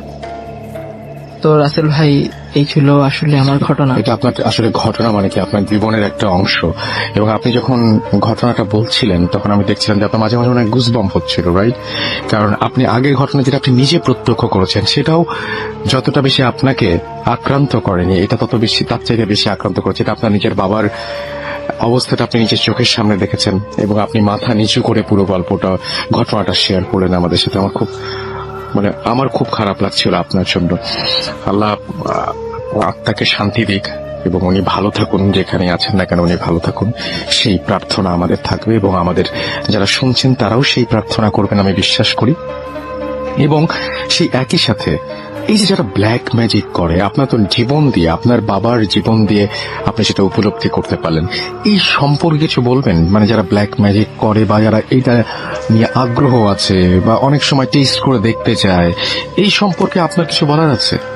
রাসেল ভাই, আসলে আমি এইটুকুই বলতে চাই, ব্ল্যাক ম্যাজিক যেটা আরবি ভাষা আমরা যেটাকে বলি কুফরি কালাম, এটা আসলে কোনো মানুষকে করা ঠিক না। কারণ এটা এমন একটা জঘন্য অপরাধ যার কোনো ক্ষমা নেই। এটা আমাদের আল্লাহ তাআলা বলেছেন যারা এগুলো করে তারা ইসলাম বিদেহী, তারা মুসলমানের কাতারেই পড়ে না। এবং একটা ফ্যামিলির কোনো পার্সনকে এই ব্ল্যাক ম্যাজিক করে কষ্ট দিলে সেই যেই পার্সনটা ব্ল্যাক ম্যাজিক করবে সেও কি ভবিষ্যতে ভালো থাকতে পারবে? তারও কিন্তু কোনো গ্যারান্টি নেই। দুনিয়া হলো দুদিনের। তো আমি এটুকুই রিকোয়েস্ট করবো, যারা আপনারা ব্ল্যাক ম্যাজিক করেন বা ব্ল্যাক ম্যাজিকের সাথে জড়িত, কখনো কোনো মানুষের অপকার করবেন না। কারণ আপনি যে কাজটা করবেন সেটা একটা ফ্যামিলিতে যখন একটা পার্সন চলে যায়, তাদের ফ্যামিলিটা কোন পর্যায়ে চলে যাবে সেটা হয়তোবা আপনি বুঝবেন না, কিন্তু যারা সাফার করে তারা অবশ্যই বুঝে। এবং রাসেল ভাই, ব্ল্যাক ম্যাজিকের জিনিসটা এতটা ভয়ানক যে আপনি যদি এখান থেকে রিকভার করেনও তার ইম্প্যাক্টটা থেকে যায়। এবং সেটা যদি কোনো বাসাতে করা হয়, যে পার্সনের উপরেও করা হবে, সে পার্সন যদিও যায়, বাট তার ইম্প্যাক্টটা ওই বাসা বা অন্যান্য কোনো ব্যক্তিদের উপরেও পড়বে। কারণ ব্ল্যাক ম্যাজিকটা এক হলো আপনাকে কিছু করা হলো, আরেক হলো আপনার উপরে কিছু চালান করা হলো। ওই যে জিন বা কিছু চালান করা হয় তারা কিন্তু ওইখানে কোনো না কোনো ভাবে থাকে, এবং তারা তার পাশের বা কাছের যে মানুষগুলো তাদেরকে কিন্তু সে দেখে, এবং সে কিন্তু চেষ্টা করে যে আমি নেক্সট টার্গেট বা নেক্সট কিরকম কিছু হবে কিনা আমি তাদেরকে ধরবো বা তাদের কোনো ক্ষতি করার চেষ্টা করবো। হয়তোবা করতে পারে না, কারণ সুযোগ হয়তোবা অনেক সময় থাকে না, কিন্তু একটা সুযোগ পেলে দেখা যাচ্ছে তার কিন্তু কোনো অনেক বড় ক্ষতি হয়ে যেতে পারে। রাইট, অনেক ধন্যবাদ আপনাকে। এবং আমি একটা কথা বলবো যে কেউ যদি শখের বশেও এই জিনিসটা প্র্যাকটিস করতে চান বা কেউ এই আসসালামু আলাইকুম রাসেল ভাইয়া, আমি মিরপুর 11 থেকে আসছি। আমার নাম হচ্ছে বাপ্পি। তো আমি আজকে যে ঘটনাটা সবার সাথে শেয়ার করব ভূত.com-এ, এটা হচ্ছে আমার নিজের বাসাতেই ঘটে যাওয়া ঘটনা। তো আমরা এখন যে বাসাটাতে আছি, তো সেই বাসাতে আমরা এই ফ্ল্যাটে ওঠার আগে দুটা কাপল থাকতো। তো তাদের মাঝে কিছু ঝামেলার কারণে ওয়াইফটা কোনো কারণে সুইসাইড করে। তো তার সুইসাইড করার পর হাজবেন্ডটা বাসা থেকে চলে যাওয়ার পরে ওয়াইফ সুইসাইড করে, এবং 2-3 দিন পরে যখন হাজবেন্ড ব্যাক করে বা ওয়াইফ সুইসাইড করে, এইভাবে সিলিং ফ্যানের সাথে উনি ফাঁস লাগায় সুইসাইড করে। তো 2-3 দিন পরে যখন এটা লাশটা প্রায় পৌঁছে যায়, তখন আশেপাশের ফ্ল্যাটের সবাই যখন গন্ধটা একটু হয়, তখন তারা তার হাজবেন্ডকে ফোন দেয়, এবং সে যখন আসে তখন দেখে যে তার ওয়াইফ সিলিং ফ্যানের সাথে ঝুলছে। এবং তো তারপরে এটা নিয়ে একটু পুলিশি ব্যাপার হয়। তো তারপরে আমরা জানতাম না, যখন ফ্ল্যাটে উঠি আমরা বাড়িওয়ালা আমাদের ঠিক সেভাবে বলে দিয়েছিল না, বা এই ঘটনা সম্পর্কে আমাদের বলা হয়নি। তো আমরা বাসাতে ওঠার পরে আমরাও জানতাম না। তো আমরা ছোট ছোট কিছু সমস্যা ফেস করা শুরু করলাম। এই ধরেন যে রাত যখন 10টা পার হয়, ঠিক 11টার মাঝামাঝি ঠিক এই টাইমের মধ্যে ছাদের উপরে একটা আওয়াজ হবে, মনে হবে কেউ হাতুড়ি দিয়ে বা কেউ দৌড় দিচ্ছে, এই টাইপের কিছু সাউন্ড পাওয়া যায়। তাছাড়া অনেক সময় কিচেনে যখন কোন একটা জিনিস রাখা হয় সেই জিনিসটা ঠিক থাকে না, অন্য জায়গায় চলে যায়, বা ওই এমন হয় যে জিনিসগুলো একটা শব্দ পাওয়া যায় রাতে। যে মনে হয় কেউ যেন কিচেনে কিছু একটা কাজ করছে, কিন্তু ওই সময় কেউ কিন্তু থাকে না। আরেকটা জিনিস হয়, সেটা হচ্ছে আমার ছোট ভাইয়ের খেলনাগুলো ড্রয়িং রুমে রাখা থাকে। তো ওই জিনিসগুলো অনেক সময় দেখা যায় যে ছড়াই ছিটানো থাকে, ও যতই গুছিয়ে রাখা হোক, মানে ওর সাইকেল বা এই জিনিসগুলো মনে হবে যেন দরজার সামনে এমন ভাবে রাখা হয়েছে যেন ওইদিকে কাউকে যেতে দেওয়া হবে না, এই টাইপের।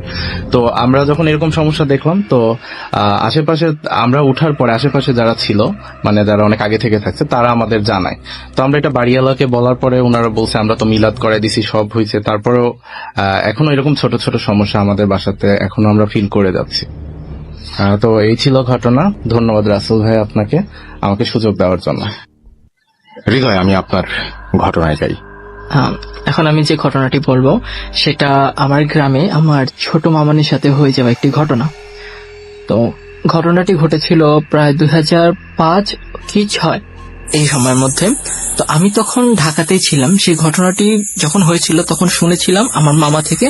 যখন আমরা কি গ্রামে গিয়েছিলাম তখন মামা পুরো কাহিনীটা আমাদেরকে বলেছিল। তো সেই পরিপ্রেক্ষিতে আমি ঘটনাটি আপনাদেরকে বলছি। জি। তো মামানির বিয়ে হয়ে যায় 2004-এ। মামা আর বিয়ে হয় মামানির সাথে। তো প্রায় বিয়ের একটা বছর বা তার কম ভালোই ছিল। তো দেখা যাচ্ছে বিয়ের কিছুদিন মানে পরে তার মধ্যে একটা চেঞ্জ আসে। চেঞ্জ বলতে যে সে ঠিকমতো একটু কথা শুনছে না বা কারোর দিকে কেয়ার করছে না, মানে নিজের খেয়াল মতোই করে যাচ্ছে। তো এরকম কয়েকদিন চলতে থাকে, আরো এরকম ভাবে দিন কেটে যায়। কখনো কখনো ভালো, আবার কখনো কখনো হুট করে মেজাজ কেমন যেন খারাপ হয়ে যায়। তো ঠিক যখন এই ঘটনাটা শুরু হয় তখন মামা রাতের বেলা প্রায় 10টা বা কি 11টার দিকে আসে। মানে মামার একটা গ্যারেজ ছিল নিজস্ব, সেখানে সব কাজকর্ম ছিল। 10টা-11টার দিকে বাসায় আসে। বাসায় আসার পরে মামা মামানিকে বলে যে আমাকে খেতে দাও। তখন মামানি শুধু বলছে যে নিজেরটা নিজে বেড়ে খেয়ে ফেলে, আমার ভালো লাগছে না। তখনই বলছে যে ভালো লাগছে না। তো ঠিক আছে, মামা আর জোর করে নেই, নিজেই ভাত টাত নিয়ে খেয়ে ফেলেন। তো তখন পরের দিন সকালবেলা যখন আমার বড় মামা নিয়ে যখন রান্না করতেছে, তখন তারা জয়েন্ট ছিল একলগে, আমার নানা, বড় মামা, বাবার পুরো ফ্যামিলি একসাথে থাকতো। মামানি যখন রান্না করলো তো বড় পাতিলে রান্না করা হতো, কারণ অনেক মানুষ ছিল বাসার মধ্যে, প্রায় 10 থেকে 11 জনের মতো মানুষ। তো রান্না করার পর যখন মামানি সবার জন্য আলাদা করে ভাত বাড়বে, ছোট মামার জন্য একটা বোলের মধ্যে বাড়তেছে, বড় মামার জন্য বলে বাড়তেছে, তখন বলছে যে ভাত পারিস না, আমার খেতে হবে। খেতে, তুই কি একা খেতে পারবি? আমার নানি বলতেছিল। তখন বলছে যে আমি খেতে পারবো। তখন নানি বলতেছে হয়তো বা সে দুষ্টামি করে বলতেছে, বা যেহেতু ধান কাটার সময় সে সিদ্ধ করছে সকাল থেকে, হয়তো বা প্রচন্ড ক্ষুধা লাগছে, দেখি খা। নানি ফাইজলামি হয়ে বলছে খা। তো সে যেটা করলো, ভাত তখনও চুলা থেকে নামাইছে প্রায় 10 মিনিট হবে, এত ভাত প্রচন্ড গরম অবস্থার মধ্যেই আছে। তো সে সেইটাকেই বড় একটা বোলের মধ্যে ঢেলে পুরো ভাত সে খাওয়া স্টার্ট করে দিল। প্রায় পুরো ভাত সে একা সম্পূর্ণ খেয়ে ফেলছে, যেটা একটা সাধারণ মানুষের পক্ষে খাওয়া মোটেও পসিবল না, একদমই অসম্ভব। তো এটা খাওয়ার পর নানি তো ভয় পেল যে কি ব্যাপার, কি হলো। তখন আমার নানি আমার মামাকে ডাক দিলে, তুই কই এখানে আয়, এভাবে নাকি ডাক দিছে। তো মামা যখন আসলো এসে বললো কি হয়েছে, দেখে এই ঘটনা এই করছে। তখন সে বলে কি যে খাইছি তো কি হয়েছে, বেশি কথা বলবি তো গলার মধ্যে চিপি দিয়ে ধরবো, এরকম নাকি কথা বলতেছে। আর তার ভয়েসের মধ্যে কেমন একটা চেঞ্জ ভারী ভারী ভাব আসতেছে। তো আবার কিছুক্ষণ পরে ভারী ভাব আসার পর আবার গলাটা না কেমন যেন চিকন হয়ে গেল। রাসেল ভাই, আমরা যখন 5 থেকে 6 বছরের বাচ্চার যখন যে সাউন্ডটা শুনি তখন খুব চিকন মনে হয়, মানে যে ছোট্ট একটা বাচ্চা কি রকম মিষ্টি একটা গলা, ঠিক তার মধ্যেও না সেই একই রকম চেঞ্জ আসলো গলার ভয়েসটার মধ্যে। তো আমার বড় মামা তখন ছিল না, তিনি মাঠের মধ্যে গিয়েছিল বা কোন একটা কাজে হয়তো বা গিয়েছিল। তো বড় মামা আসার পরে যখন তার মধ্যে দেখলো যে সে ছোটাছুটি করতেছে, তাকে ধরে রাখতে পারতেছে না, তখন মামা আবার একটু আগে, অনেক আগে, তার বিয়ের আগে একটু ঝাড়ফুঁক করতো। তো তার এগুলো ভালো করে একটু জানা ছিল, হালকা পাতলা, পুরোপুরি না। তো সে করে একটা হলুদ আর শুকনো মরিচ পুড়িয়ে তাকে ধরে তার নাকের সামনে ধরে কি যেন মানে সুরার মতো পড়ে বলছে তুই কে। তখন বলছে আমি যেই হই, তুই আমাকে ছাড়, নাহলে তোকে কিন্তু আমি শেষ করে দেব। তখন মামা কি করছে, ওখান থেকে আপনার ওই যে খড়ি যেটা বলি রান্না করার জন্য, সেই খড়িটা একটু শক্ত ছিল, সেটা নিয়েই তাকে ঠাস ঠাস করে 3 থেকে 4টা বাড়ি দিছে। বাড়ি দেওয়ার পরে বলতেছে যে বল তুই কে আর কোথা থেকে আসছিস। তখন বলছে যে আমি একদম তো মানে ওই গ্রামে একটা জায়গার নাম, সেখান থেকে এসেছে। সেটা আবার আমার ছোট মামানির বার্থ প্লেস ছিল, ওইটা তার বাবার বাড়ি ছিল, ওইখানে এসেছে। এবং তাকে যেটা ধরছে ঠিক তার বিয়ের সময়, যখন ওই যে হলুদ দিয়ে মেয়েদেরকে নিয়ে যাওয়া হয় দুপুরবেলা, ঠিক সেই সময় তাকে ধরছে। এখানে তার বাসা থেকে একটু দূরেই একটা কুয়া ছিল, কুয়ার সাইডেই একটা বড় পুকুর ছিল, ঘাট সিস্টেম, সেখানে তাকে গোসল করতে নাকি নেওয়া হয়েছিল। তার শরীরে টরীরে হলুদ টলুদ মাখানো ছিল, ওই তখনই নাকি তাকে ধরছে। মানে বলছে আমি তার সাথে সেখান থেকে আসছে এবং আমি এতদিন ধরে তার সাথেই আছি, আমি তাকে নিয়ে যাব। এখন বলছে যে না, কয় না, এটা আমার মা হয়। তো বলছে মা হয় মানে তোর বয়স কত?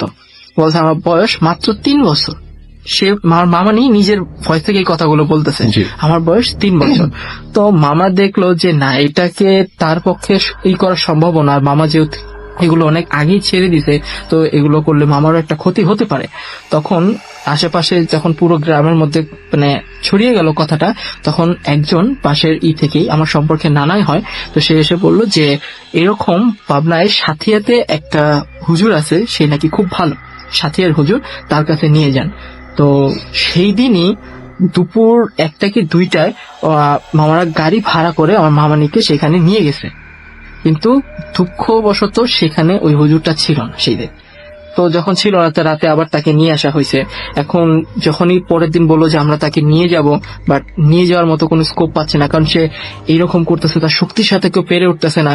আর কিছুক্ষণ পরপর বলতেছে আমাকে ভাত দে, আমি ভাত খাবো। আর রান্না করা হচ্ছে 4 থেকে 5 কেজি চালের ভাত রান্না করা হচ্ছে এবং সে একাই খাচ্ছে। কিন্তু যখন আমার বড় মামা বাসার মধ্যে ঢুকতো, তার গেটের মধ্যে যখন তার পা পড়তো, সে নাকি তখন খাওয়া অফ করে। আজব ব্যাপার তো, মানে এটা বুঝতো না। ঠিক 2 দিন এরকম কেটে গেল। তৃতীয় দিন সকালবেলা বড় মামাও ছিল না, কারণ বড় মামা ফার্স্টের দিন তাকে ওই যে মেরেছিল। আর বড় মামার সাথেও একটু আছে, মানে এরকম কোনো কাজ আগে থেকে করে আসছেন, তাই বড় মামাকে খুব ভয় পেত মারার কারণে। তো মামা ছিল না, সকালবেলা রান্নাঘরে সবাই ভাত খাতে, সে কি করছে, দড়িটা ছিঁড়ে রান্নাঘরের মধ্যে ঢুকে নিয়ে বলে যে আমাকে ভাত দে। সে একাই নিয়ে খাওয়া শুরু করে। খেতে খেতে অর্ধেক খাওয়া যখন শেষ, মামা তখনই যখন রুমে মানে বাসার মধ্যে ঢুকে সে খাওয়া অফ করে দেয়। সে কিন্তু দেখেনি, কারণ সে রান্নাঘরের ভিতরে ছিল, বা সে কিন্তু আন্দাজ করতে পেরেছিল এসেছে, কিন্তু কেউ তখনও বুঝে নেই যে কেন সে খাওয়াটা অফ করে দিল। আমার খাওয়া শেষ, আমি আর খাবো না, আমার পেট ভরে গেছে। তখন নানি বললো তুই না বললি সব খাবি, কারণ আমার খাওয়া শেষ। তবে রাসেল ভাই একটা কথা বলা ভালো, মামানির গায়ে আসতো, বাট সে কারো ক্ষতি করতো না, মানে কাউকে যে মারবে বা কাউকে আক্রমণ করবে সেটা করতো না। শুধু বড় মামা আসলে চুপ হয়ে যেত। আর আমার ছোট মামা যখন রুমের মধ্যে ঢুকতো, ছোট মামাকে বলতো তুই আমার সামনে আসবি না, তুই এখান থেকে চলে যা। আচ্ছা, তখন ঠিক 3য় দিন ওই হুজুরকে অনেক বলে কয়ে ওখান থেকে নিয়ে আসা হয়, কারণ আমার মামনিকে তো নিয়ে যাওয়া যাচ্ছে না। তো তিনি এসে আমার নানির ঘরের উঠোনের মধ্যে তাকে বসায়। তো বসানোর পর বলতেছে যে আসলে তুই কে আমাকে বল। তখন মামনি নিজের মুখে বলে যে আমি হইলাম আমার বয়স 3 বছর, আমি একটা ছোট্ট বাচ্চা, আমাকে তো ওই কুয়ার মধ্যে আমাকে ফালা রেখে গেছে। আমারে ওনার খুব ভাল লাগছে, কি সুন্দর হলুদ ছিল মুখের মধ্যে, আমি আমার মাকে নিয়ে যাব। সে আমার মামানিকে মা বলে রাখতেছে। আমার বলছে না, ওকে তো নিয়ে যাওয়া যাবে না, তুই অন্য কিছু চা, তাকে তোকে দিতে পারি। তুই গরু নিবি, ওখানে গরু আছে, গরু দিয়ে দিব তোর ইয়েতে, তুই এটা চাস দিয়ে দিব, তুই কি চাস বল। না, আমি আমার মাকে নিব। ও যদি তুই তোর মাকে নিতে চাস, তুই কিন্তু এখান থেকে যেতে পারবি না, তোকে আমি যদি ধরি তাহলে এখানেই শেষ করবো, তুই কোনো দিনও আর বাঁচতে পারবি না। তখন যখন এই কথা বলে, যে বলেছে ঠিক আছে আমি যাব, বাট আমি একটা জিনিস নিয়ে যাব। কি নিয়ে যাবা? তখন আমার ছোট খালার মেয়ে তখন খুব ছোট ছিল, যেহেতু অনেক আগের ঘটনা, এবং সে দেখতে খুব সুন্দর ছিল, এত সুন্দর চেহারা ছিল। বলে যে আমি ওই মেয়েটাকে আমার সাথে করে নিয়ে যাব। বলছে না, তুই কোনো মানুষ নিয়ে যেতে পারবি না, তুই যাবি কিনা বল। বলছে আমি যাব না। তখন ইসে থেকে সে কি করলো, ওনাকে বললো যে আপনারা 2জন ধরেন। আমার 2 মামা লেগে তাকে ধরলো, এবং সেই হুজুরটা ওই রান্নাঘরের ওইখান থেকে কিছু লবণ নিয়ে আসলো এবং চামড়ার, বললো যে বাসায় কারো চামড়ার জুতা আছে কি, আমাকে একটা চামড়ার জুতা দিন। তখন চামড়ার জুতাটা নিয়ে সে কি যেন একটা বললো, বলার পরে পানি, একটা বোতল ছিল, সেই বোতল থেকে কিছু পানি নিয়ে তার শরীরের মধ্যে দিল। সে বলতেছে আমাকে ছিটেছে, আমার শরীর জ্বলে যাচ্ছে, আমাকে কেউ বাঁচা, আমার পুরো শরীর জ্বলে যাচ্ছে। তখন বলছে তুই যাবি কি যাবি না? বলে যাবো না। তখন হাতে যতটুকু লবণ ছিল, সেই লবণটা আবার পানির সাথে মিক্স করে আবার তাকে মারলো। তো আবার বলতেছে যে আমি মাপ চাই, তোর পায়ে ধরে আমাকে ছেড়ে দে, আমি চলে যাব, তুই যা বলবি তাই করবো। তখন হুজুর বলল ঠিক আছে, তুই যাবি, তার প্রমাণ কি? বলছে যে ওই মানে রাস্তার উঠানোর ওইখানে রাস্তার সাথে যে গাছটা আছে সাজনা গাছ, আমি সাজনা গাছের একটা বড় ঢাল ভেঙে রেখে চলে যাব। তখন মামানিকে বলে যে ঠিক আছে তুই যা। তো মামানি মানে হেঁটে হেঁটেই যাচ্ছে এবং হুজুরটা তার পিছে, কিন্তু পাশে হুজুরের বলছে আমার সাথে কেউ আপনারা আসবেন না, আমি যখন ডাক দিব তখন আসবেন। তো যখন হুজুরটা তার পিছে পিছে যাচ্ছে, দূরত্ব নাকি ছিল প্রায় 10 থেকে 12 হাত এরকম ডিস্টেন্স ছিল মামানি আর তার মধ্যে। সে যখন গাছটার এখানে গেল, আমার মামানি হুট করে পড়ে গেল, মানে তার আর সেন্স নেই। এবং মানে সেন্স পড়ে যাওয়ার সাথে সাথে সাজনা গাছের যে বড় একটা ডাল ছিল, ওটা তো অনেক সাজনা ছিল, সেই ডালটা ভেঙে নিচে পড়ে গেল। পড়ে যাওয়ার পর তো হুজুরটা বললো যে ওনাকে মামানিকে ধরে উঠাইছে এবং সবাইকে বললো যে আপনারা তাড়াতাড়ি আসেন, চিৎকার করে বললো। এসে দেখে মামানি সেন্সলেস হয়ে পড়ে আছে। তখন তাকে নিয়ে গেল, নিয়ে যাওয়ার পরে রুমের মধ্যে শোয়ালো। প্রায় 1 থেকে 1.5 ঘন্টা পরে মামানি সেন্স আসলো। তো হুজুর ততক্ষণও বাসায় ছিল এবং বললো যে ও চলে গেছে, কিন্তু এটা চলে যাওয়ার মতো জিনিস না, সে আবার আসবে। আমি আপনাকে একটা জিনিস তাবিজ দিয়ে যাচ্ছি, সেটা সব সময় তার গলায় থাকবে, কিন্তু সাবধান, সে যেন কোনো মানুষ মারা গেলে তার সামনে না যায়, ইভেন কি সে যেন গরুর মাংস না খায়, গরুর মাংস তার জন্য আজকে থেকে খাওয়া হারাম। তো এইভাবেই মানে মামানি সুস্থ হতে হতে হতে প্রায় কয়েক বছর পরে, তার মধ্যে মামার একটা ছেলেও হলো। তার বয়স যখন প্রায় 2.5 বছর, তখন আমি আবার গ্রামে গিয়েছিলাম। সেটা আবার আমি নিজে দেখেছিলাম। সেটা হলো প্রায় 2 থেকে 3 বছর পরে আমরা খালার বাসায় যখন বেড়াতে যাই। খালার ধান কাটার সিজন ছিল, তো খালা বলছিল যে তোরা আয়, আমি তো একা পারতেছি না। তো আমরা সবাই যখন গেছি, মামানিরা সুন্দর মতো ধান টান করে দিচ্ছে। সন্ধ্যার পরে সন্ধ্যা প্রায় হওয়া অবস্থায় আমার মানে খালার এখানে পচা, ওই যে একদিন আগে যে সাজনার যে ঝোল থাকে, সবজি থাকে, সেগুলা ছিল। প্রায় কেমন যেন একটা গন্ধ আসতেছিল। সে কি করলো, সেই গন্ধ ইটা দিয়েই প্রায় 1 থেকে 2 প্লেট ভাত নাকি খেয়ে ফেললো। মামানি মানে খালা বলতেছে কি ব্যাপার, তুই এগুলা কি খেলি, এগুলো তো ভালো না। তো বলে তোর খিদা লাগছে। খালাও বলতেছে যে যাক ক্ষুদা লাগছে, সকাল থেকে কাজকর্ম করছে, খা। তো প্রায় 7টা থেকে 8টা আমি আমার আম্মু, আমার ওই ছোট মামানি ওই রুমের মধ্যে ছিলাম। তো মামানির একটা স্বভাব ছিল কি 7টার মধ্যেও তো সে ঘুমিয়ে পড়ে। তো সে ঘুমিয়ে আসলে আমার আম্মু আমার বোনকে আর মামানির ছেলেকে সুন্দর মতো সাইজ করে দিয়ে শুয়ে দিল। তো আমি তখন ওই রুমের মধ্যে বসে আমার ওই খালাতো ভাইয়ের বই দেখতেছি আর একটু দাগাদাগি করতেছি। তো হঠাৎ করে আম্মু না মামানিকে ডাকতেছে যে এই রিনি তুই ওঠ, মানে আমার ছোট ভাই না, ওনার ছেলের নাম ছিল রাহাতকে একটু সরিয়ে দে, ওইখানে সরিয়ে দিলে জায়গা হবে, আমি তো সরাতে পারতেছি না। তো মামানিকে এত ধাক্কা দেয়, মামানি উঠে না, এত ধাক্কা দেয় উঠে না। এখন যখন দেখতেছে এত জোরে ধাক্কা দিচ্ছে, উঠতেছে না, খালাকে ডাক দিল, খালা আসলো, সেই একই কন্ডিশন, সে ঘুম থেকে উঠতেইছে না। এখন পরবর্তী তার ঠোঁটটা যখন উঠালো, দেখলো তার 2 দাঁত এমন ভাবে লেগে আছে যে যেটা ছাড়ানোর মতো কোনো পাচ্ছে না। তাড়াতাড়ি করে আমার খালু এবং আরো আশেপাশে 2-3 জন পুরুষকে ডাকা হলো। তারা অনেক কষ্ট করে চামিচ একটা ঢুকিয়ে টান দেওয়ার মতো চেষ্টা করলো এবং আঙ্গুল ঢুকাই দিল। মনে হচ্ছে যে আঙ্গুলটা রাখলো রাসেল ভাই কেটে যাচ্ছে, 2 দাঁত এমন ভাবে আটকে যাচ্ছে।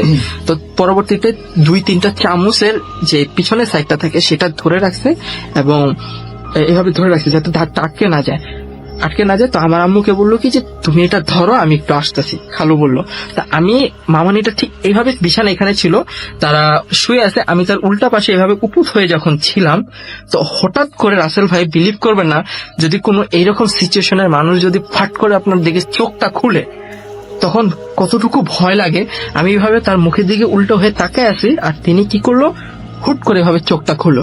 আমি প্রায় মনে হচ্ছে 3 থেকে 4 হাত পিছনে ছিটকে পড়লাম। স্বাভাবিক, এতটা ভয় পেলাম, যার চোখটা এমন ভাবে তাকাইছে। রাসেল ভাই বিলিভ করেন আমি কোনোদিন এইরকম জিনিস দেখি নাই, যে এত বড় বড় করে তাকানো, মানে এতটা ভয় লাগছে আমার মাঝে যে বোঝাতে পারতেছি না।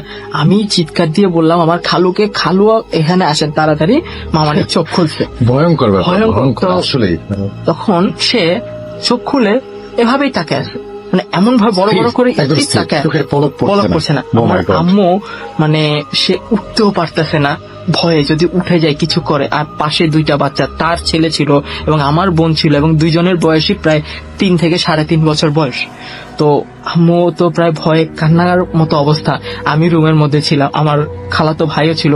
খালু এসে যখন দেখে, তখন কি করছে, তাকে মাথা ধরে জোরে ধাক্কা দেয়, এই রিনি তুই ওঠ, কি হয়েছে? তখন সে আলবসে নর্মাল মানুষের মতো উঠে গেল, উঠে যেয়ে বসে সালাম দিচ্ছে, আসসালামু আলাইকুম, কেমন আছেন আপনারা? তো বলতেছে যে ওয়ালাইকুম আসসালাম, কি ব্যাপার, কি হয়েছিল তোর, তুই চোখ খুললি না? কয়, এভাবে ধমক দেন কেন? আমি তো একটা ছোট্ট বাবু, আমাকে কি কেউ এভাবে ধমক দেয়? আমার কষ্ট লাগে না? তখন সবাই বুঝে যায় যে আসলে আগে যেই ইটা ছিল, ধরেছিল, সেটাই আবার রিটার্ন করছে। আচ্ছা, কারণ আমার মামানি এর আগে ওই যে একটা বিয়ে বাড়িতে গিয়েছিল, সেই বিয়ে বাড়িতে সে নাকি গরুর মাংস দিয়ে খেয়েছিল 2-3 দিন আগে। তো তখন বুঝে যে এটা তো এখন খুব মারাত্মক একটা অবস্থা, বাসায় 2টা ছোট বাচ্চা, যদি একটু কিছু করে বসে তাহলে তো এই বাচ্চা 2টাকে আর বাঁচানো যাবে না। তখন সে আবার আমার আম্মুর মাথায় হাত বুলিয়ে দিয়ে বলতেছে যে তুই ভয় পাস না, আমি তো একটা ছোট্ট বাচ্চা, আমি কাউকে কিছু করব না। তখন সে ওই আম্মু বলে কি, আচ্ছা আপনার পাশে যে ওই বাচ্চাটা শুয়ে আছে এটা কে? মানে ওই মামানির ছেলের কথাই বলতে যে এটা তো একটা ছোট্ট বাবু, বাহ কত সুন্দর বাবু না, ছোট্ট বাবু, আমার বাবুটা খুব ভালো লাগছে, এরকম বলতেছে। এটা না আপনার ছেলে? কয় না, কি বলেন? সে হাসতে হাসতে বলতেছে না, আমার তো এখনো বিয়ে হয় না, আমি তো একটা ছোট্ট বাচ্চা, আমার কেন বাচ্চা হবে, আমি তো একটা বাবু। তো এই সিচুয়েশন যখন দেখলো খালু তাড়াতাড়ি করে মামাদেরকে ফোন দিল। মামারা প্রায় 1 থেকে 1.5 ঘন্টার মধ্যে ওই পাশেই একটা লেগুনা ছিল, লেগুনাটাকে নিয়ে তারা চলে আসছে, ভাড়া করে নিয়ে, রিজার্ভ করে নিয়ে চলে আসছে। আসার পরে যখনই আমার বড় মামা ঘরের মধ্যে ঢুকছে আর ছোট মামা দুইজনই ঘরের মধ্যে ঢুকছে, তখনই তার সিচুয়েশনটা চেঞ্জ হয়ে গেল, সে অস্থির হয়ে গেল, বলে আমি বের হব, আমার ভালো লাগতেছে না, আমি এখন ছাদের উপরে মানে টিনের উপরে যাব, এখানে বসে একটু ঠান্ডা হাওয়া খাবো, তোর আমাকে যেতে দে। যখনই আমার বড় মামা এবং ছোট মামা বাসার মধ্যে ঢুকছে ঠিক সেই অবস্থায়, তখন 2 মামা মিলে কি করবে কিছু বুঝতে পারতেছে না। মামা বললো যে রাতটুক তো কাটাতে হবে, না হলে তো খুব সমস্যা পড়ে যাব, সকাল হলে না হয় নিয়ে যাওয়া যাবে। তো মামা অনেক কষ্ট করে কি যেন করলো, দেখলাম এটা সেটা করে ফুটু দেওয়ার পরে মামানি দেখলাম রাতটুকের জন্য একটু সুস্থ হলো, কিন্তু কারোর সাথে কথা বলেনি সেই রাত, সে চুপচাপ ঘুমিয়ে পড়ছে।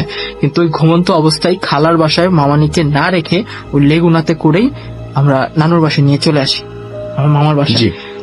সকালবেলা হতেই তাকে সাথে নিয়ে যাওয়া হয়, এবং সাথে নিয়ে যাওয়ার পর হুজুরের কাছে বসানো, তুই কেন আবার আসলি? হুজুরটা তাকে জিজ্ঞেস করলো, বলছে যে আমি আসছি, আপনি তো আমাকে বলছিলেন এই চাইতে, কিন্তু সে তো আমার কথা মানে নাই, সে মাংস খাইছে, সে এটা করছে সেটা করছে, চুল ছেড়ে ছেড়ে পুকুরের পাড়ে সন্ধ্যার পরে হাঁটাচলা করে, এটা তো আমার পছন্দ না, ও তো আমার মা হয়, কেউ যদি কিছু বলে আমার তো ভাল লাগে না, আমি চলে আসছি। তখন ইটি করে বলছে যে না, তোকে তো এইভাবে ছাড় দেওয়া যাবে না। তখন হুজুর নাকি অনেক কিছু করে দোয়া দুরুদ পড়ে এবং করে মামানির চুলটা তো রাসেল ভাই আমাদের স্ট্রেট থাকে মেয়েদের, মেয়ে থেকে বাম সাইডের থেকে একটু চুল নিয়ে তার কেটে ফেলে, প্রায় 1 ইঞ্চির মতো চুল কাটে। চুলটা কেটে সে কি করছে যে কয় তোর নখ দে। তখন বলছে যে কে, আমি নখ দেবো না, কয় তুই নখ দে, নাহলে কিন্তু এখন তোকে মারবো। তখন মামারা 2 জনে মিলে নাকি ধরছে এবং ওই নখটার কিছু অংশ কেটে ফেলে এবং মামানি যে জামাটা পরেছিল সেই জামার একদম কর্নারের সাইড থেকে কিছু অংশ আগে পুড়ে তারপরে কিছু অংশ কেটে নিয়ে ওইটা ভালো করে রাখছে। শোনেন, উনি এখন আপনারা ছেড়ে দেন, আপনারা একদম প্রায় অনেক দূরে চলে যান, মানে কাছাকাছি জানি না থাকি, 10 থেকে 12 হাত দূরে চলে যান। তো প্রায় সার্কেল করে দিল, সার্কেল করে ওইগুলোকে নিয়ে সে একটা বোতলের মধ্যে রেখে ঠিক বোতল থেকে একটা পানি নিল, সেই পানিটাতে কি করার পর তার শরীরে ছিটা দিল এবং কিছু লাল লাল টাইপের ছিল সেটাকে ভালো করে এইটি করার পরে ওই চুলের মধ্যে দিল, দিয়ে ওই বোতলটা সহ আগুনের মধ্যে পুড়ে দিল। পুড়ে দেওয়ার পরে রাসেল ভাই, আমরা যখন মরিচ পুড়ি না, শুকনো মরিচ, তখন ঠাস ঠাস করে একটা শব্দ হয়, ঠিক বোতল রাখছে বাট শব্দটা তার থেকেও বেশি হচ্ছে, মরিচ পুরানো থেকে বেশি শব্দ হচ্ছে, ঠস ঠস ঠস ঠস করে শব্দ হচ্ছে, বোতলের ভিতর থেকে শব্দ হচ্ছে। এমন অবস্থা, যখন কাচের বোতলটা পুরানো করে একটু কালো কালো হয়ে যায়, তখনই সে কি করলো, ওটার মধ্যে পানি ঢেলে দিয়ে ওইটাকে নিয়ে আরেকটা বড় বোতলের মধ্যে ঢুকিয়ে এবং আরবিতে যেন ওনার থেকে ড্রয়ার থেকে একটা কিছু নিল এবং ওইটা সে লাল কালি দিয়ে লিখে ওইটা বোতলটার মধ্যে করে দিয়ে আটকে দিল, এবং আটকে দেওয়ার পরে একটা টেনা দিয়ে ভালো করে পেঁচিয়ে একটা কায়তন এবং তার সাথে কিছু একটা তাবিজ ছিল সেটা ভালো করে বেঁধে দিছে। বেঁধে দিয়ে যেই বেঁধে দেওয়ার সাথে সাথে আমার মামানি সেন্সলেস, তার কোনো হুঁশ নেই। তখন সে হুজুর বলছে যে আপনার আর কোনো চিন্তা নেই, এটা এখন একবারই টোটালি চলে গেছে। এটা আপনারা এক কাজ করবেন, আপনাদেরই ঠিক আশেপাশে যদি কোনো কবরস্থান থাকে, ঠিক কবরস্থানে আপনারা ঠিক দুপুর 12টা অথবা ভরা সন্ধ্যার সময় যে যখন মাগরিবের আজান দিবে অবস্থা, দেওয়ার পরে না, দেওয়ার ঠিক 5 থেকে 10 মিনিট আগে ওইখানে যে কোনো একটা কবরের পাশে যদি দেখেন যে মাটি খোঁড়া আছে, আপনারা খুঁড়বেন না, যদি দেখেন ওখানে কোনো মাটি খোঁড়া আছে, ঠিক সেই অবস্থা ওই বোতলটা ওখানে রেখে আপনারা করে দিবেন, মাটিটাকে ভর্তি করে দিবেন, এবং পরের দিন যে আবার ঠিক যে সময় আপনারা এটা ভরবেন সেই সময় যে মাটিটা খুঁড়বেন, দেখবেন সেটা আছে কিনা। যদি দেখেন যে সেটা আছে, তাহলে ভাববেন যে এটা আবারও কোনো সময় যদি তাবিজ ছুটে যে আসতে পারে। যদি দেখেন যে এটা নাই, তাহলে এটার আর কোনো প্রবলেম হবে না।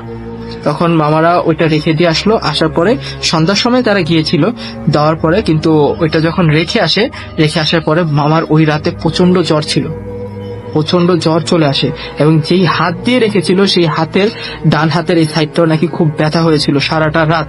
পরের দিন এভাবে ব্যথা এবং জ্বরে কাতর হয়ে যায়। তো ছোট মামা না যেয়ে বড় মামা সেখানে গেছে, যাওয়ার পরে যখন খুঁড়ে দেখে যে ওইটা নাই, তখন হুজুরকে বলছে যে ফোন করে বলছে যে নাই, কিন্তু আমার ছোট ভাইয়ের তো খুব জ্বর। তো বলছে ওইটা কোনো ব্যাপার না, 2 দিন জ্বর থাকবে, তারপর ঠিক হয়ে যাবে। ঠিক 2 দিন পরে আমার মামা সুস্থ হয়ে গেল, জ্বরই হয়ে গেল, এবং আমার মামা নিয়েও এখন আলহামদুলিল্লাহ আল্লাহর রহমতে ভালো আছে।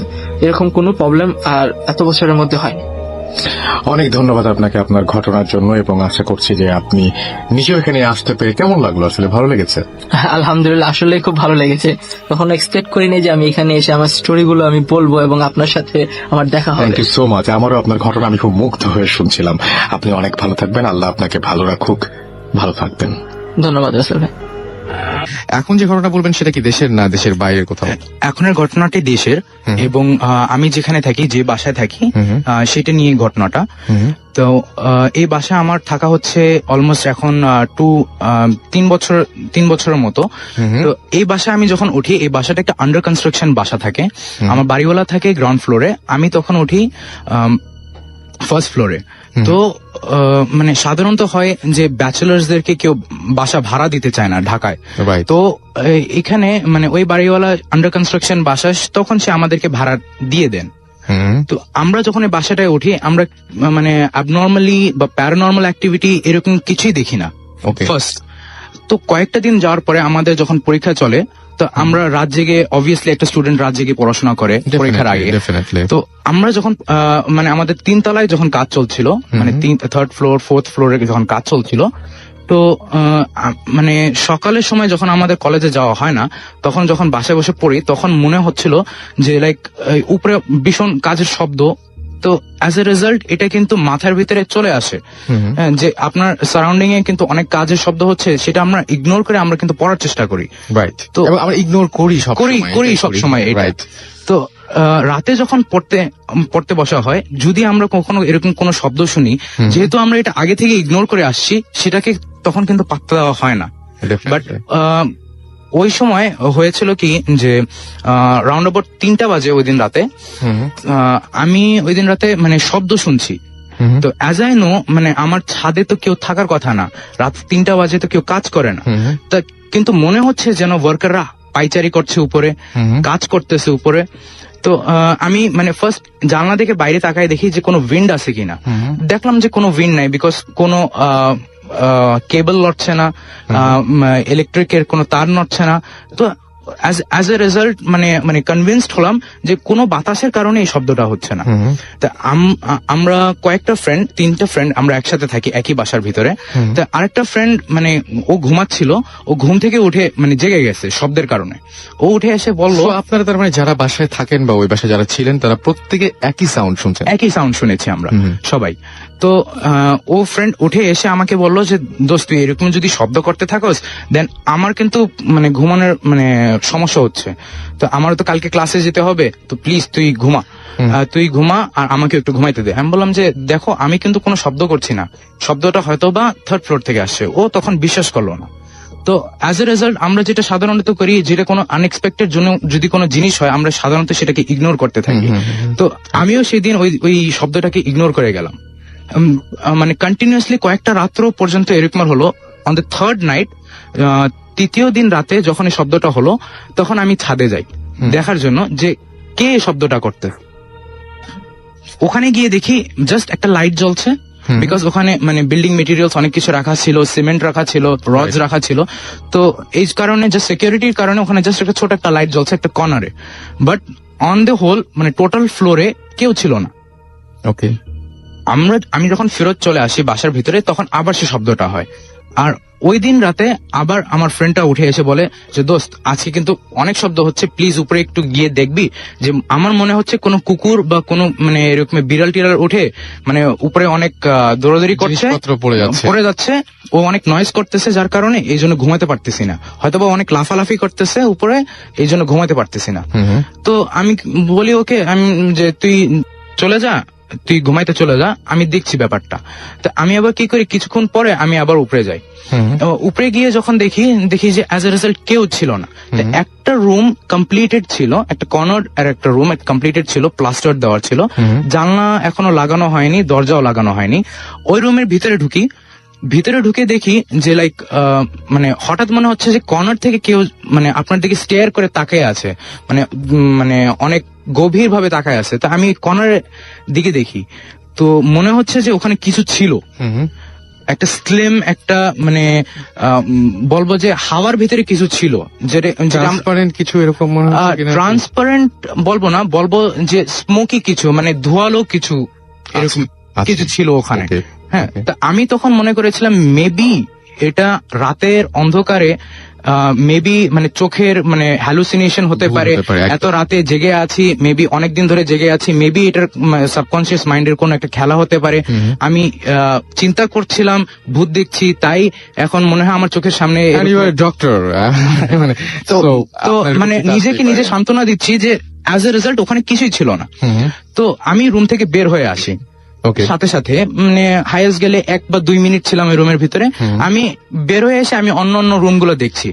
তো হঠাৎ আমার কাছে কেন জানি মনে হলো যে ওই রুম থেকে কে জানি বের হয়ে সিঁড়ি থেকে নেমে গেল। তো আমি এটা এসে আমি যে ফ্রেন্ডটা জাগনা ছিল আমার বাসায়, ওকে এসে আমি বলি যে দেখো দোস্ত এরকমের আমি উপরে দেখেছি। ও আমাকে বললো যে এটা কিছুই না, হয়তোবা মেবি তুই অনেক রাত জেগে পড়তেছিস, that is the reason because তুই এইসব জিনিস দেখিস, তো এটা বেটার হয় তুই ঘুমায় পড়। আচ্ছা, হ্যাঁ, ও আমাকে ইগনোর করতে বললো জিনিসটা। তো কয়েকদিন পরে আমাদের বাসায় মেবি তারও 2-3 দিন পরে আমাদের বাসায় অনেক ফ্রেন্ডসরা একাত্র হয়েছিলাম, আমার মানে বাসায় একটা পার্টির মতো ছিল। তা ও ফোন কল রিসিভ করার জন্য, জাস্ট একটু প্রাইভেসি মেনটেন করার জন্য ও চলে গেল ছাদে রাতে। আর ওইটাও ছিল 1-2টার দিকে। হ্যাঁ, তো ও গিয়ে দেখলো, মানে ও তখন কথা বলছে, তখন ও কিন্তু একই জিনিস দেখলো, এরকম স্মোকি বা ট্রান্সপারেন্ট বা মানে একটু ধোয়ালো ফিগার জাস্ট চোখের সামনে থেকে চলে যায়। আচ্ছা, মানে তিনি তো আছেন আমাদের সঙ্গে। আচ্ছা, আমি একটু শুনি যে আপনি আসলে কি দেখেছিলেন। আপনি মাইকে বলেন। হ্যাঁ, অসুবিধা নাই। কি মানে আসলে উনি যেটা বলছেন সেম জিনিস কি আপনি দেখেছিলেন? হ্যাঁ, আমি দেখলাম যে পাশে আচ্ছা, আপনার নামটা একটু বলবেন। আমার নাম নয়ন রায়। আমিও সাবুদ্দিন মেডিকেলে পড়ছেন? ওকে, ফাইন। তো আমি দেখলাম যে আমাদের পাশের বাসার পাশে একটা নারিকেল গাছ আছে। তো নারিকেল গাছ থেকে হঠাৎ নারিকেল গাছের আওয়াজ পেলাম। তো মনে করলাম যে মনে হয় যে নারিকেল গাছের পাতা নড়তেছে। হঠাৎ করে পিছন মানে সামনের দিকে দাঁড়ায় কথা বলতেছি, হঠাৎ করে পিছনের দিকে নারিকেল গাছটা। তো হঠাৎ করে দেখলাম যে কি যেন একটা পিছন দিক গেল, বাতাসের মতো, বালুর বাতাসের মতো গেল। মানে আন্ডার কনস্ট্রাকশন বিল্ডিং তো অনেক বালি ছিল, মনে করলাম যে বালি মনে হয় বালি পড়ছে। তো আমি কথা বলতেছি ফোনে, তো হঠাৎ করে ঘুরে তাকায় দেখলাম যে না, এটা তো এরকম কিছু না। তো আমি ফোনকে বললাম যে আমি পরে ফোন দিতেছি তোমাকে। ফোন দেওয়ার পরে তারপরে নিচে নামলাম, নিচে নেমে ওকে ডাক দিয়ে গেলাম 2জন। ওই দিন আর কিছু দেখলাম না। দেখার 2 দিন পরে আবার আমি ছাদে উঠলাম। আমার একটা অভ্যাস ছিল যে আমি রাতে ছাদের বেলা ওইটা কথা বলতে অনেক মানে ভালো লাগতো আমার, মানে বাতাস, ঠান্ডা বাতাসের মধ্যে। তো 2 দিন পরে উঠলাম, ও উঠলো ছাদে। ওঠার পরে প্রায় ছাদে ওঠার প্রায় 2 ঘন্টা পরে ও বসা ছাদে, আমিও বসেছি। 2 ঘন্টা পরে হঠাৎ করে দেখলাম নারকেল গাছের জন্য কি। তো আমি সিঁড়িতে নামতেছি, ও নামে গেছে আগে। তো আমি সিঁড়িতে নামতেছি, ওর ডাক দিলাম, এই দেখে যাহার কি হয়েছে। কি দেখ। তো দেখলাম মানে আমি আর ও 2জনই দেখলাম যে নারিকেল গাছের মধ্যে একটা পা, ঠিক আছে, আরেকটা পা যে কোন জায়গায় সেটা আমরা দেখ। এটা কিন্তু আমরা অনেক জায়গাতে শুনি, যেরকম অনেকে দেখে, বাট এই জিনিসটা আপনি দেখেছেন হ্যাঁ। এবং জাহার উনি নিজেও দেখেছেন। আচ্ছা, আপনি কি দেখেছিলেন? যা বললো সেম জিনিসটাই কি আপনি দেখেছিলেন? হ্যাঁ, মানে আমার কাছে যেটা মনে হলো, এটা পা বলবো নাকি একটা অংশ বলবো বডির, বা কি বলবো, এটা ইনএক্সপ্লিকেবল সোজা কথায়। যেটা আমরা ধরেই নিতে পারি যে ওটা একটা পা ছিল। হ্যাঁ, তো ওটা এত হিউজ একটা ফিগার ছিল, হাফ পর্যন্ত মনে হয় তাকাইনি আমরা, মানে দুইজনই এত ভয় পেয়ে গিয়েছিলাম। তা আমি তো আগে দৌড় দিয়েছি, ও পরে দৌড় দিয়েছে ওখান থেকে। মানে আমরা ফার্স্টে আমাদের চিন্তা ছিল যে ফার্স্ট মানে সেফ কোনো জায়গায় চলে যাই, বিকজ পরে এটাকে নিয়ে ডিসকাস করা হবে। তো যখন আমরা ঘরের ভিতরে ঢুকে যাই, ও প্রচন্ড ভয় পেয়েছিল, আমিও ওই দিন প্রচন্ড ভয় পেয়েছিলাম। আর তারপর কিন্তু আমরা এটা নিয়ে মানে বেশ ওই দিন রাতের আর কোনো কথাবার্তা কিছুই বলি নাই। পরের দিন সকালে চার দোকানে বসে ওকে আমি যখন জিজ্ঞাসা করলাম তুই কি দেখেছিলি, বিকজ আমি রিলেট করতে চাচ্ছিলাম যে আমি যেটা দেখেছি ও কি ওইটাই দেখেছে, নাকি আমরা দুইজন দুইটা ডিফারেন্ট জিনিস দেখেছি বাট সেম জিনিস চিন্তা করছিলাম যে লাইক আমরা অন্য কিছু সুপার ন্যাচারাল কিছু দেখছি। তো লাইক দেখলাম যে না, ও যেটা দেখেছে একটা হিউজ একটা ফিগার, যেটা sky maybe the limit for it, মানে উপরের দিকে তাকাতে সাহস হয় নাই।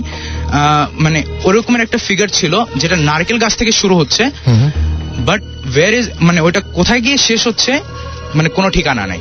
তো ও আমাকে যেটা বললো আমি বললাম এক্স্যাক্টলি দ্য সেম থিং, কিন্তু জিনিসটা যেরকম বলবো যে লাইক ওটা অনেক ভয়ঙ্কর ছিল, বাট এরকম কিছু না। আমরা ভয় পেয়ে গেছি ওকে দেখে, ওইটার হিউজ ফিগার দেখে বা ওইটার সাইজ দেখে আমরা ভয় পেয়ে গেছি। জিনিসটা কি ট্রান্সপারেন্ট ছিল?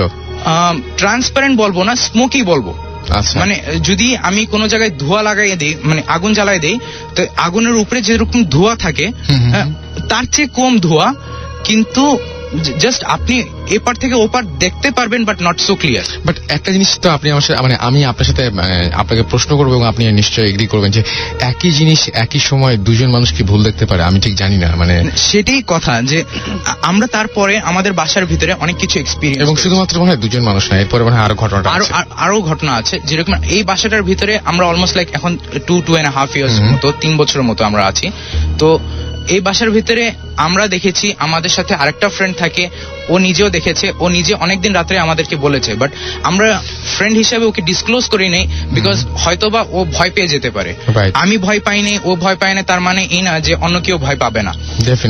আমার বাসায় 2 দিন আগেও একটা আমার মানে জুনিয়র সে আসছিল, ফ্রেশম্যান আমাদের কলেজের। সে এসে সে মানে ওই দিন রাত্রে ছিল জাস্ট পড়াশোনার ব্যাপার নিয়ে। তো ও মানে মাঝরাতে ডেকে উঠালো যে ভাইয়া ওঠেন, মানে আমি কান্নার শব্দ পাচ্ছি। আচ্ছা, আমি কোন জায়গা থেকে কান্নার শব্দ পাচ্ছি। আমি মানে ওকে বললাম দেখো কান্নার শব্দ না, হয়তোবা রাস্তার পাশে কোনো কুকুর চিল্লাচ্ছে বা কোনো দূরে কোনো জায়গায় কোনো কুকুর চিল্লাচ্ছে, ওইটা মনে হয় তুমি কান্নার শব্দ পাচ্ছ। তখন কি আপনিও পাচ্ছিলেন? হ্যাঁ, আমিও কিন্তু শব্দ পাচ্ছি, বাট ও যেহেতু জুনিয়র আমার, প্লাস আমার ফার্স্ট টাইম ও আমার বাসায় এসে থাকছে রাত্রে, অ্যাজ এ রেজাল্ট আমি কিন্তু চাই না যে ওই ছেলেটা ভয় পেয়ে যাক। আমি এক্সপিরিয়েন্স করেছি আমার বাসার ভিতরে অনেক কিছু। রিসেন্টলি আমার মেড, তাকেও মানে পজেস করা হয়েছে, বিকজ সে একদিন সন্ধ্যায় মাছ ভাজতেছিল, ওইদিন পূর্ণিমার রাত ছিল। তো আমরা সবাই পড়ছি বাসার ভিতরে, আমরা সবাই শুনি যে হাসছে না কাঁদছে, মানে আমরা কিছুই বুঝতে পারছি না, বাট আস্তে আস্তে শুরু হয় এবং একটা মানে একটা ভোকাল লাউড যখন হয়ে যায় তখন গিয়ে থেমে যায়। এই ঘটনা যখন চলে তখন আমার ফ্রেন্ড যে আসছে সাথে নয়ন, ও রুম থেকে বের হয়ে আসে, আমিও বের হয়ে আসি। ও আমাকে জিজ্ঞেস করে দোস্ত টিভি কেউ ছেড়েছিল? আমি বললাম না দোস্ত, আমি তো টিভি দেখছি না, আমি তো রুমের ভিতরে ছিলাম। ও বললো যে হয়তোবা, আমি ওকে কনভিন্স করলাম হয়তোবা মেবি রোড থেকে কেউ মানে এরকম শব্দ করছে, তো তাই আমরা এই 3rd ফ্লোরে আমরা এই শব্দটা পাচ্ছি।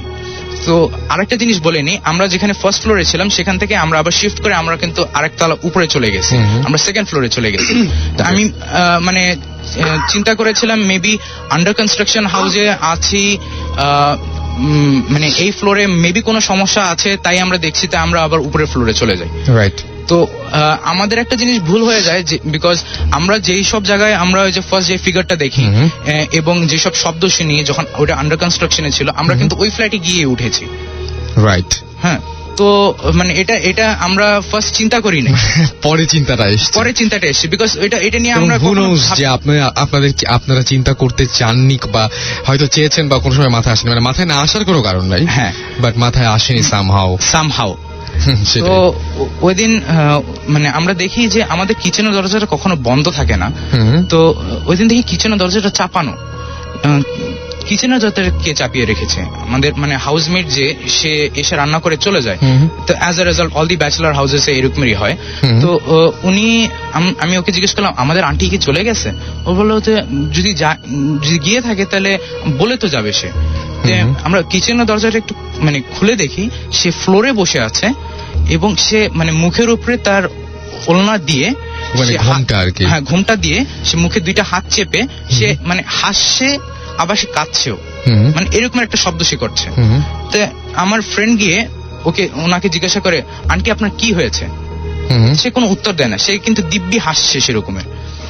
তো পরেও আমাকে জিজ্ঞাসা করে যে দোস্ত কি হয়েছে, তোর কি মনে হয়? আমি বললাম মেবি সে কোনো জোক মনে পড়েছে বা তার কোনো এরকম হাস্যকর ঘটনা মনে পড়েছে, বাদ দে, ইট ইজ নাথিং। হ্যাঁ, তো ও বলতেছে না, দের ইজ সামথিং। তো ও গিয়ে আবার জিজ্ঞাসা করে আন্টি কি হয়েছে আপনার? তো উনি কিন্তু কোনো সাড়া দিচ্ছেন না, উনি থেমে থেমে ওই হেসেই যাচ্ছেন, কিছুক্ষণ পজ দেন আবার হেসে ওঠেন। তো ও গিয়ে মানে ওই ঘোমটাটা সরিয়ে ফেলে, অ্যাজ এ রেজাল্ট তার হাতও সরে যায় মুখ থেকে। তখন উনি আমাদের দিকে তাকিয়ে মানে একদম চোখ টোক লাল হয়ে গেছে তার, সে মানে পুরা কাঁপাকাঁপি অবস্থা। আমরা জিজ্ঞেস করলাম আন্টি আপনি এরকম হাসছিলেন কেন? বললো যে না আমি তো হাসিনি। মানে তার মানে কোনো পুরোপুরি চেঞ্জ হয়ে গেছে সে। আমি বললাম এইমাত্র আপনি হাসছিলেন, কি হয়েছিল আপনার? সে বললো যে না আমি তো হাসিই নাই। কি করছিলেন? আমি ভাতের মার খাচ্ছি। অথচ আমাদের যে হাউসমেট তাকে আমি লাস্ট 2.5 ইয়ার্সে কখনো দেখিনি ভাতের মার খেতে। আচ্ছা, হ্যাঁ, আর তাৎক্ষণিক সময় আমার মাছ কিন্তু মানে ভেজে চলেছে, মানে পুরো পুড়ে গেছে। হ্যাঁ, তো আমি বললাম যে আপনি মাছ এরকমের মানে চুলার উপরে দিয়ে এরকমের জানলা খুলে এরকমের এই কি অবস্থা? আপনি ভাতের মার খাচ্ছেন বা কেন? হ্যাঁ কেন? বলে তারপর আমরা করলাম কি, আমরা বুঝে ফেলেছি যে there is something wrong, maybe she is possessed. তো আমরা করলাম, আমরা ওনার ছেলেকে ফোন দিলাম। ওনার ছেলেকে ফোন দিয়ে আনানোর পরে তখন তার ছেলে বলল যে লাইক আম্মু মাঝে মধ্যে পজেসড হয়ে যায়। তো অ্যাজ এ রেজাল্ট এরকমের আর একটা ঘটনা আছে মানে আমার বাসার ভিতরে। আমি তমাল বলছি, স্ট্যামফোর্ড ইউনিভার্সিটি থেকে আমি এলএলবি করছি ফার্স্ট ইয়ার। তোমাদের ঘটনাটা কোথায় ঘটেছিল? আমার ঘটনাটা এটা আপনার 2003 ঘটনা। আমি আমার ফ্রেন্ড ওখানে, আমি বলছি আপনাকে কল করে বলা হয়েছিল যে আমরা দুজনে একসাথে ছিলাম, রাইট? তো ইট ওয়াজ তখন আমি ক্লাস 6 এ পড়ি। আমরা সবাই অনেক ছোটকাল থেকে ফ্রেন্ড, বেস্ট ফ্রেন্ড আমরা। তো মাঠে খেলাধুলা করছিলাম, ক্রিকেট খেলছিলাম আফটার স্কুল শেষ করার পরে। আমার মর্নিং শিফটে পড়তাম, 12টার মধ্যে আমার ক্লাস শেষ হয়ে যেত। ওকে। তো মাঠে খেলার সময় এক পর্যায়ে মানে খুব পানি তৃষ্ণা পায়। আমরা ছোট ছোট মামের বোতল নিয়ে গেছিলাম, বাট ওগুলো খালি হয়ে গেছিল। মাঠের পাশে একটা টিউবওয়েল ছিল, কিন্তু ওটাও মানে তখন কাজ করতেছিল না। তো আমরা পাশে একটা বাড়িতে যাই, ওখানে যে আমরা একটু পানি চাওয়ার জন্য চেষ্টা করি। তো ওখানে কাউকে আশেপাশে না পেয়ে আমি বলি যে আন্টি একটু পানি দিবেন। যে বিশেষ করে দুপুর বেলায় আঙ্কেলরা তো থাকে না ম্যাক্সিমাম সময়, তো আন্টিকে চাইলে সহজে জিনিসটা পাওয়া যায়। দ্যাটস ওয়াই আন্টি বলেই সম্বোধন করছিলাম। তো বেশ কয়েকবার ডাকার পরে আমরা প্রায় 15 মিনিট ওখানে দাঁড়াইছি, তো ভিতর থেকে কোনো রেসপন্স আসতেছে না। তো আমি বলতেছি যে দোস্ত চল অন্যদিকে যাই, অন্যদিকে ট্রাই করি। তো আমরা যখন লিভ করার প্রস্তুতি নিছি, আমরা চলে যাব, তো দেন হঠাৎ করে আর কি ভিতর থেকে বলতেছে যে আপনারা ভিতরে আসেন, ভিতরে এসে বসেন বাবা, এরকম একটা কথা। তো আমরা বলতেছি না আন্টি আমরা ভিতরে যাবো না, আমরা এখানেই দাঁড়াই, আপনি জাস্ট বোতলে করে অথবা গ্লাসে করে একটু পানি দেন, আমরা একটু পানি খাবো। তো চৈত্র মাস ছিল, প্রচন্ড রোদ এবং মানে ডিহাইড্রেশন জিনিসটা তো মানে খুবই কমন। তো খুব খারাপ অবস্থা ছিল আমাদের সবারই। তো পরে অনেক পিড়াপিড়ি পরে আমরা আচ্ছা ঠিক আছে আমরা একটু বসে রেস্ট নেই, রেস্ট নেওয়া দরকার, মাথার উপর রোদ দূর। তো আমরা ঘরে ঢুকি। ঘরটা ঢুকার পরে আমরা যেটা ফিল করি সেটা হচ্ছে যে ঘরে কোনো আসবাবপত্র নেই। তো ওই মুহূর্তে এই জিনিসটা আমার মাথায় সেরকম ভাবে আসে নাই যে আসলে ঘরে কেন আসবাবপত্র নাই। একটা পাটি ছিল, চটের পাটি যেটা বলা হয়, এবং বাড়িটা বর্ণনা দিতে পারি আমি যে সেটা হচ্ছে ইটের দেয়াল দিয়ে টিনের ঘর, চারপাশে ইটের দেয়াল, উপরে টিন দিয়ে, ছাদটা টিনের আর কি। ছাদটা টিনের। আপনি দেখবেন অনেক জায়গায়, মানে এটা কলোনির ভিতরে, এটা এজিবি কলোনির অপোজিট সাইডে একটা কলোনি ছিল, মডেল স্কুলের ফিল্ড বলা হয় ওটাকে, ওই মাঠের ঘটনা। তো আমরা ওই আমাদের কি বলা হইতেছে যে আইসা বসেন। তো এরপরে আমরা কাউকে দেখিনি, আন্টিকে দেখিনি অথবা কাউকে দেখিনি। তো আমি কতক্ষণ দাঁড়িয়ে থাকার পরে পার্টির উপরে বসি, পার্টির উপরে আমরা বসে পড়ি। বসে জুতা খুলে আমরা একটু ড্রেস নেওয়ার চেষ্টা করি। তো এই অবস্থায় আমরা ফিল করি প্রায় হাফ অ্যান আওয়ার হয়ে গেছে, কোনো খবর নেই। আন্টি অথবা যাই হোক, যেই হোক, কারো কোনো খবর নেই।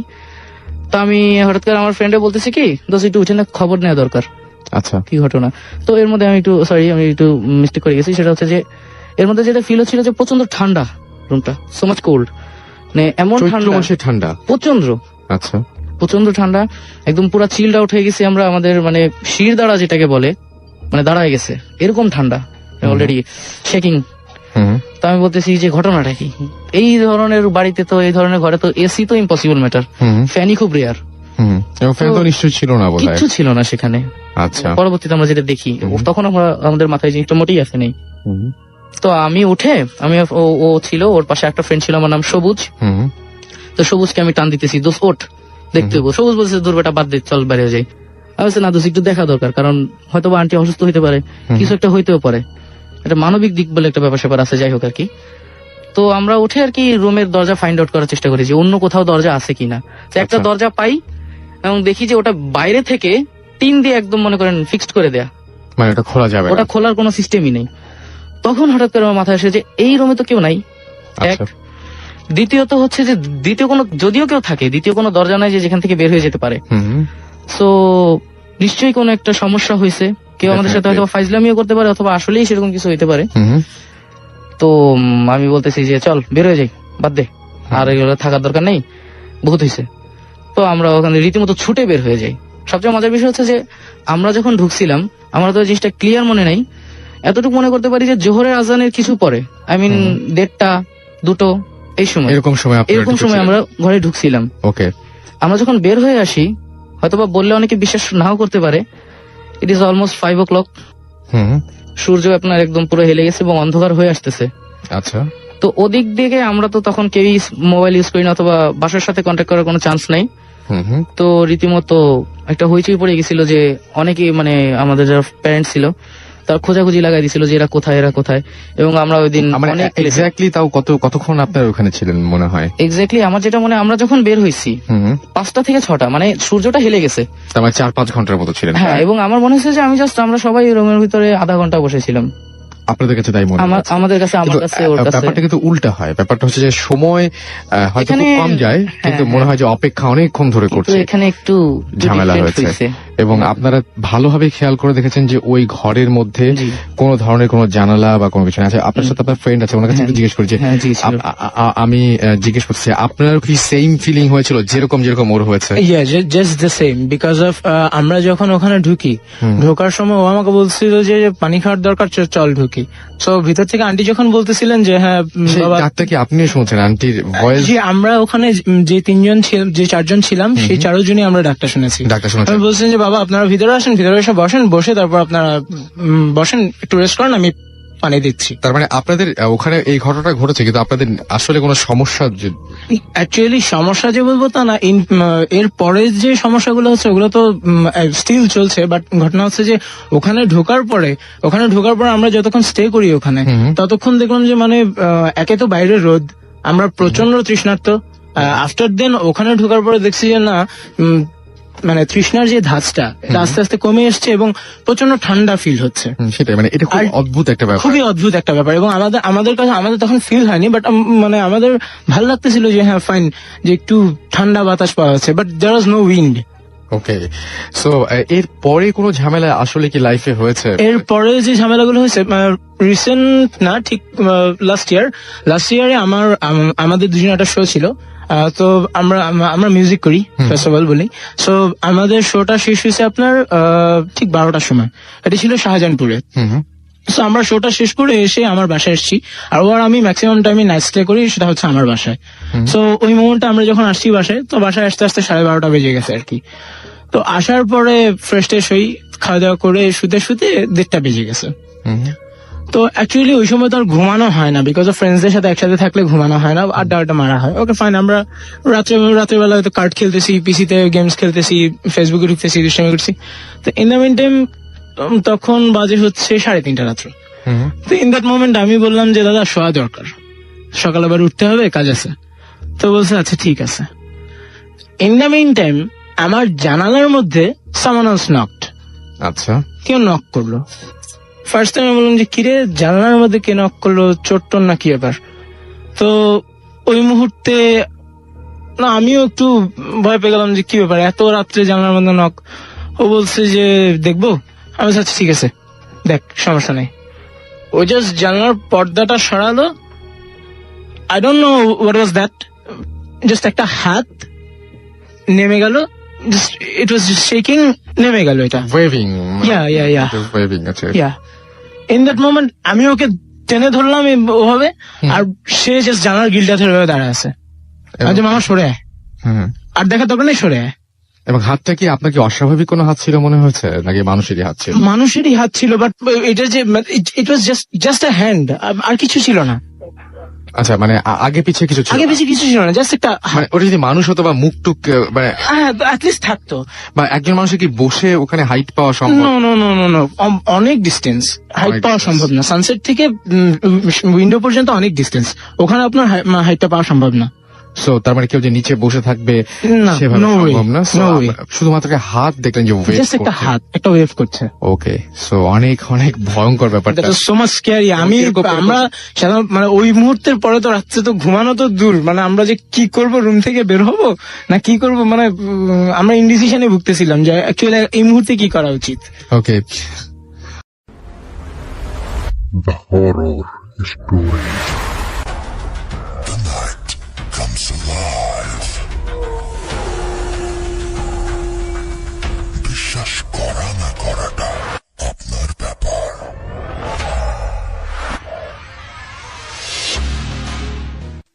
হ্যালো এভরিওয়ান, আমরা আছি আপনাদের সাথে ভৌতিকতা নিয়ে, দ্য হরর স্টোরির সাথে। আপনাদের নতুন নতুন ভূতের গল্প এবং ভয়ানক সব কাহিনী শোনাতে আমাদের সাথে থাকবেন, চ্যানেলটিকে সাবস্ক্রাইব করবেন। গল্পটা কেমন লাগলো সেটা জানাবেন, কমেন্ট করবেন, লাইক দিবেন। ধন্যবাদ সবাইকে।